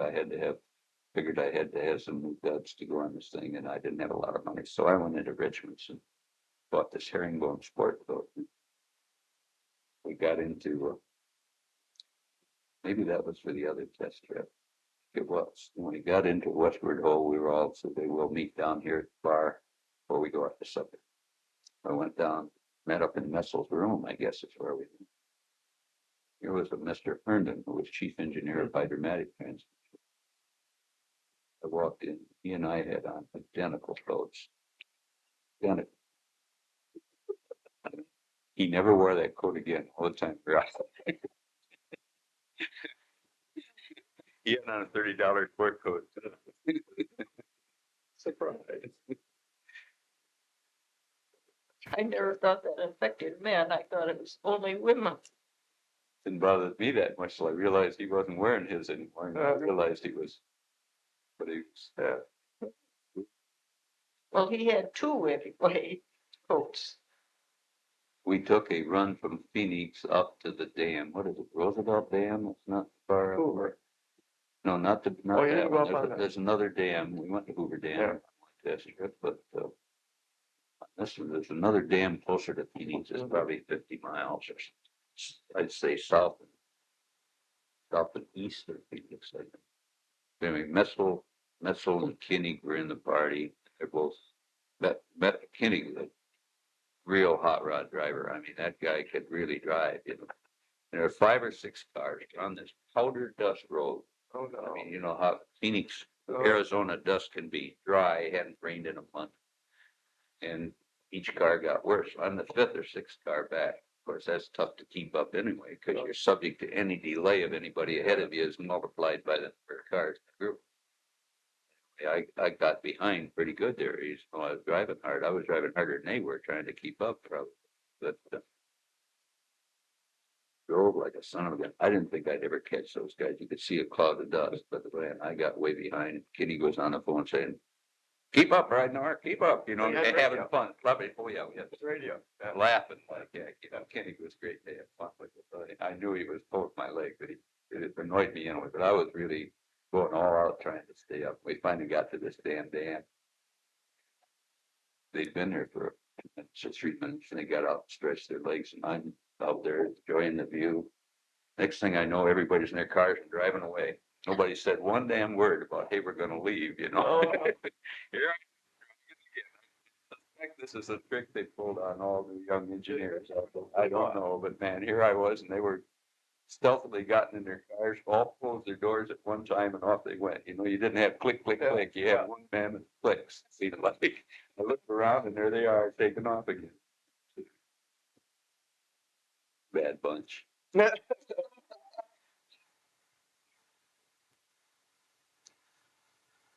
remember working on Mr. Messel said he had a rattle car. Henry, he wasn't on the home. You know, he'd been an engineer with Vauxhall, but transferred over to this Oldsmobile after the war. He and I worked on this. We had that car on the hoist. We did it with heavy rubber hammers. We drove it on the road. We could hear the rattle. Eventually, we hit the radiator pan. Here was a doggone metal Coke can. Buddy had thrown it. We got that out. Boy, we found that rattle, you know. And I don't know whether we gave it a final test ride or whether we didn't. I guess we did. We gave it a test ride and we didn't hear any more rattle. We had it fixed. Messel takes it home that night, and in the morning he had his book on the car. Man, still got that damn rattle. So turned out he had 2 rattles, of course.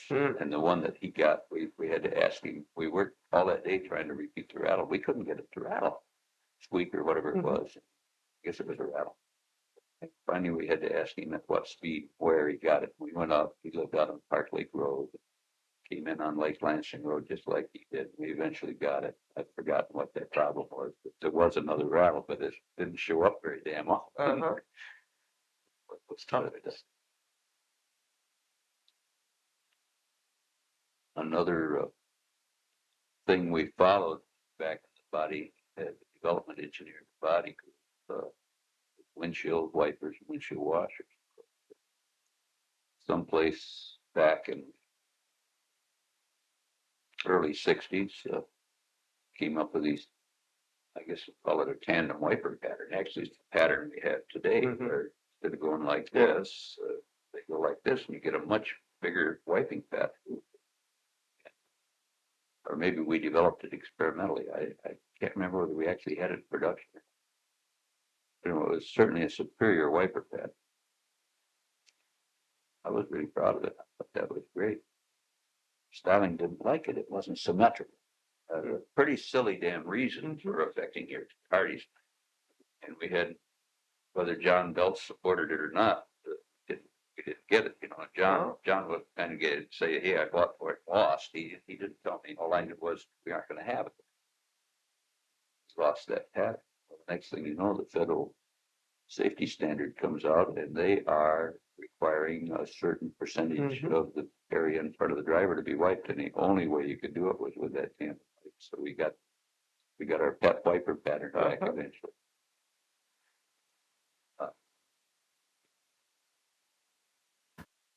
Another thing of interest, I guess, is when Howard Carroll was chief engineer, working on the Omega.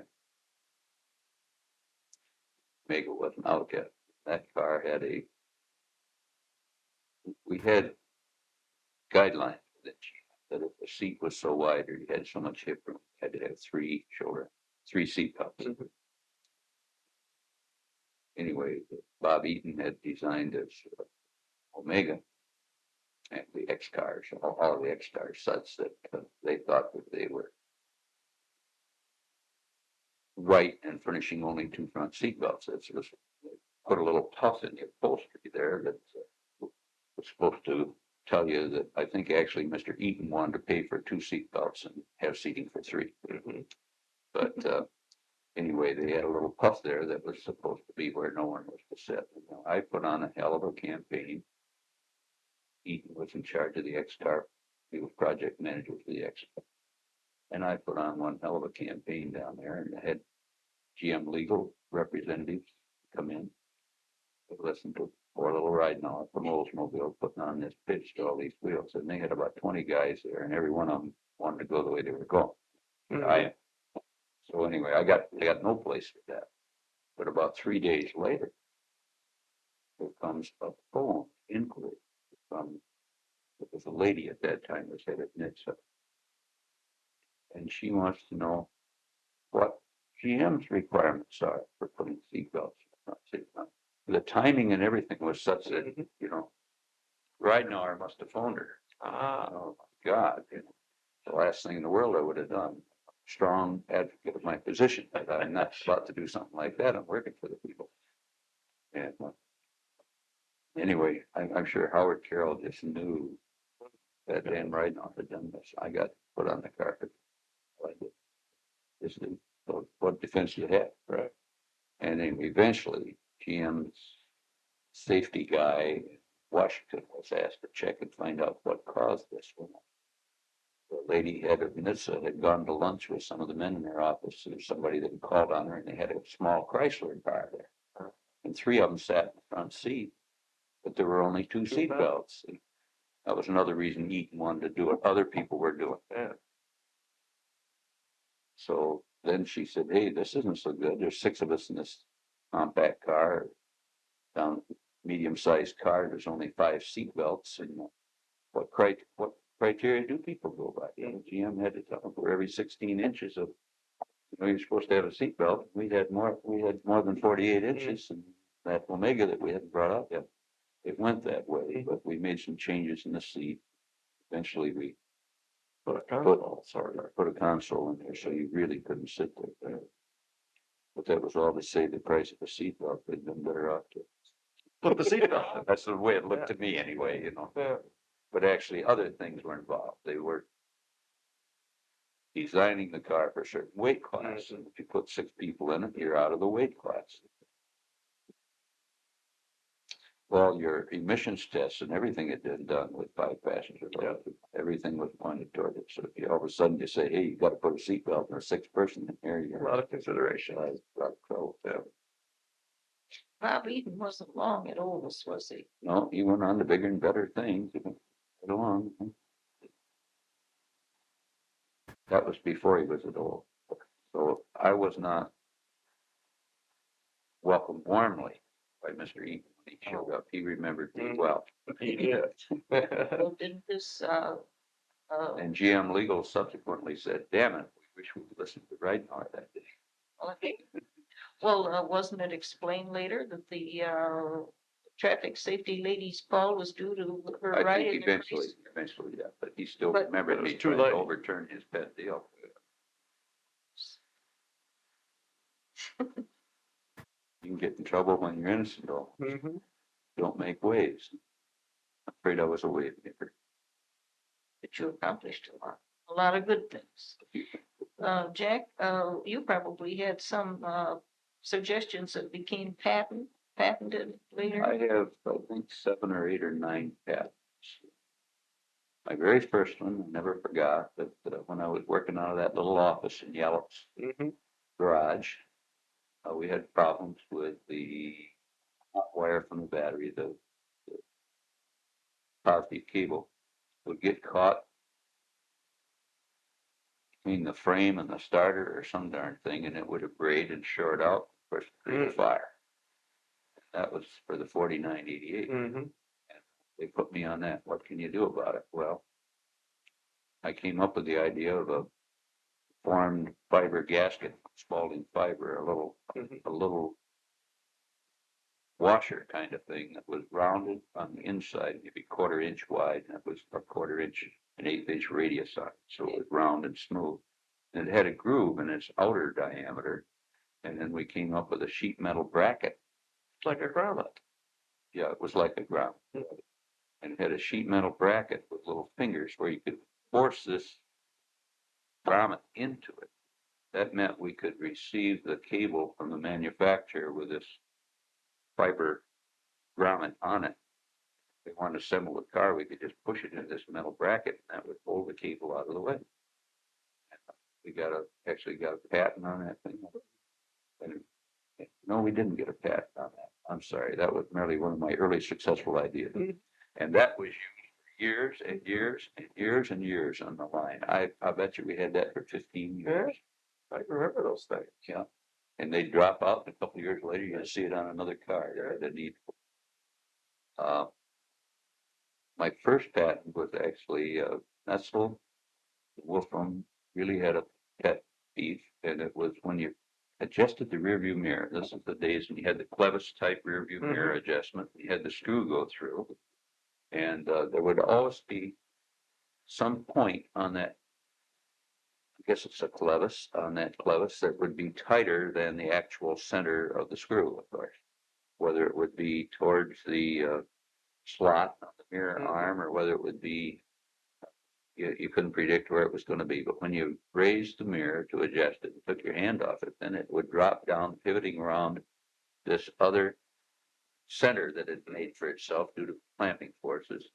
And whatever little clearance was in the hole between the screw and the hole in the bracket that was on the coming down from the garnish molding on the windshield. And this really drove them crazy. So they gave me this job. John Belts worked on it. He didn't come up with any fix. And I tried a lot of things like tapered screws. And you could individually design one set of hardware where you could get a tapered screw that when you drove it in, it would be zero clearance, and it wouldn't be so tight that it would unscrew the screw. But when you tried to do something like that in production, we realized that wasn't about to work. So I finally came up with a little 4-sided spring steel arrangement that would press inside the hole of the mirror the hole was in the mirror bracket. And the guide lamp would, or I guess we assembled them on the line. We'd press this little four-sided spring steel into the hole, and then when you put the screw through it would force the edges of this little spring out, but it would effectively give you zero clearance. And we used that for years and years and years. All of GM did, and we actually got a patent on that. You got your dollar. I didn't get my dollar. You didn't? I get your have dollar. 7 patents, and all of them were before John Belt started the dollar thing. Oh, By that time, I was the red tape engineer for General Motors. Advertising, cost reduction, product programs, Right. safety, etc. But I had, I think, 7 patents. One of them was a great idea that never went anyplace. It was, before we had the split master cylinder, if you had a leak in your hydraulic brake system, your brake went to the floor and you were stuck. But all you could do was downshift or try to use the emergency brake. And if you used that, it would lock up. You had no way of modulating that thing, and it'd lock up, throw the car out of control. So that wasn't great. When I came up with an entirely mechanical arrangement that if you lost your brakes, the brake pedal went down so far that then it would modulate the emergency brake system. And I thought that was pretty good, but it just never went in. It was kind of fun working out the details, but I had that patent book. I had some on fuel system filler neck. Oh, yeah. Every once in a while it comes back to haunt me on these depositions I get involved in today. I don't involved with the others. Well, another early thing I worked on that might be of interest to you. Remember back far enough, we used to have left-hand threads on the wheel nuts on the left-hand side Yeah, and right-hand right-hand on the other threads side. on the right hand. What a pain. And we needed this because otherwise, if the wheel nuts were loose and you were going down the road, the theory was that these would all crank off. And we thought that might be right. I had no basis to argue with that, but someplace along on this cost reduction thing, found out that some makers had all right-hand threads, which are easier and less confusing and allow you to get rid of one part number off your thing. And you could even get hubs that were the same left and right. They didn't have to have these separate threads and identification. You had to stamp them L and R and all that, with a lot of pain. So anyway, we got the noise and vibration lab at the grounds, had a lot of good photographic equipment, high speed, and they had a pit. I got a car and I went out there and we commenced to loosen up nuts and run them on. They had test rolls in that building too, because it was noise and vibration. They had different noise configurations that we put bolt onto these dynamometer rolls. And we got that sucker rolling down there, loosened up the wheel nuts, observed what happened. Lo and behold, it really didn't matter whether you had a left-hand thread or a right-hand thread. What mattered was which way were you turning. If you were turning right on the right front wheel, it would tend to tighten up. Maybe it would tend to tighten up the bolt. If you turned left, it would whack it off the other way. So it really didn't matter. It was just where the forces were pushing the wheel against the nut. You see. So anyway, that work was real interesting to us, and we were able to get Oldsmobile to go along with the game. One of the old wives' tale. So yeah, people for years and years and years had been doing. And I had no, Oldsmobile said, hey, we don't think this is going to be too safe. We don't want to do that. Yeah. I think this must have happened while I was on the safety beat. Well, Jack, do you mind having your picture taken? Oh, no. Love having my picture taken, don't you? Of course. Why don't I check? And not to hurry you, but why don't I check to be real sure It's that after 12 was it? Leavenworth is going to be there. So,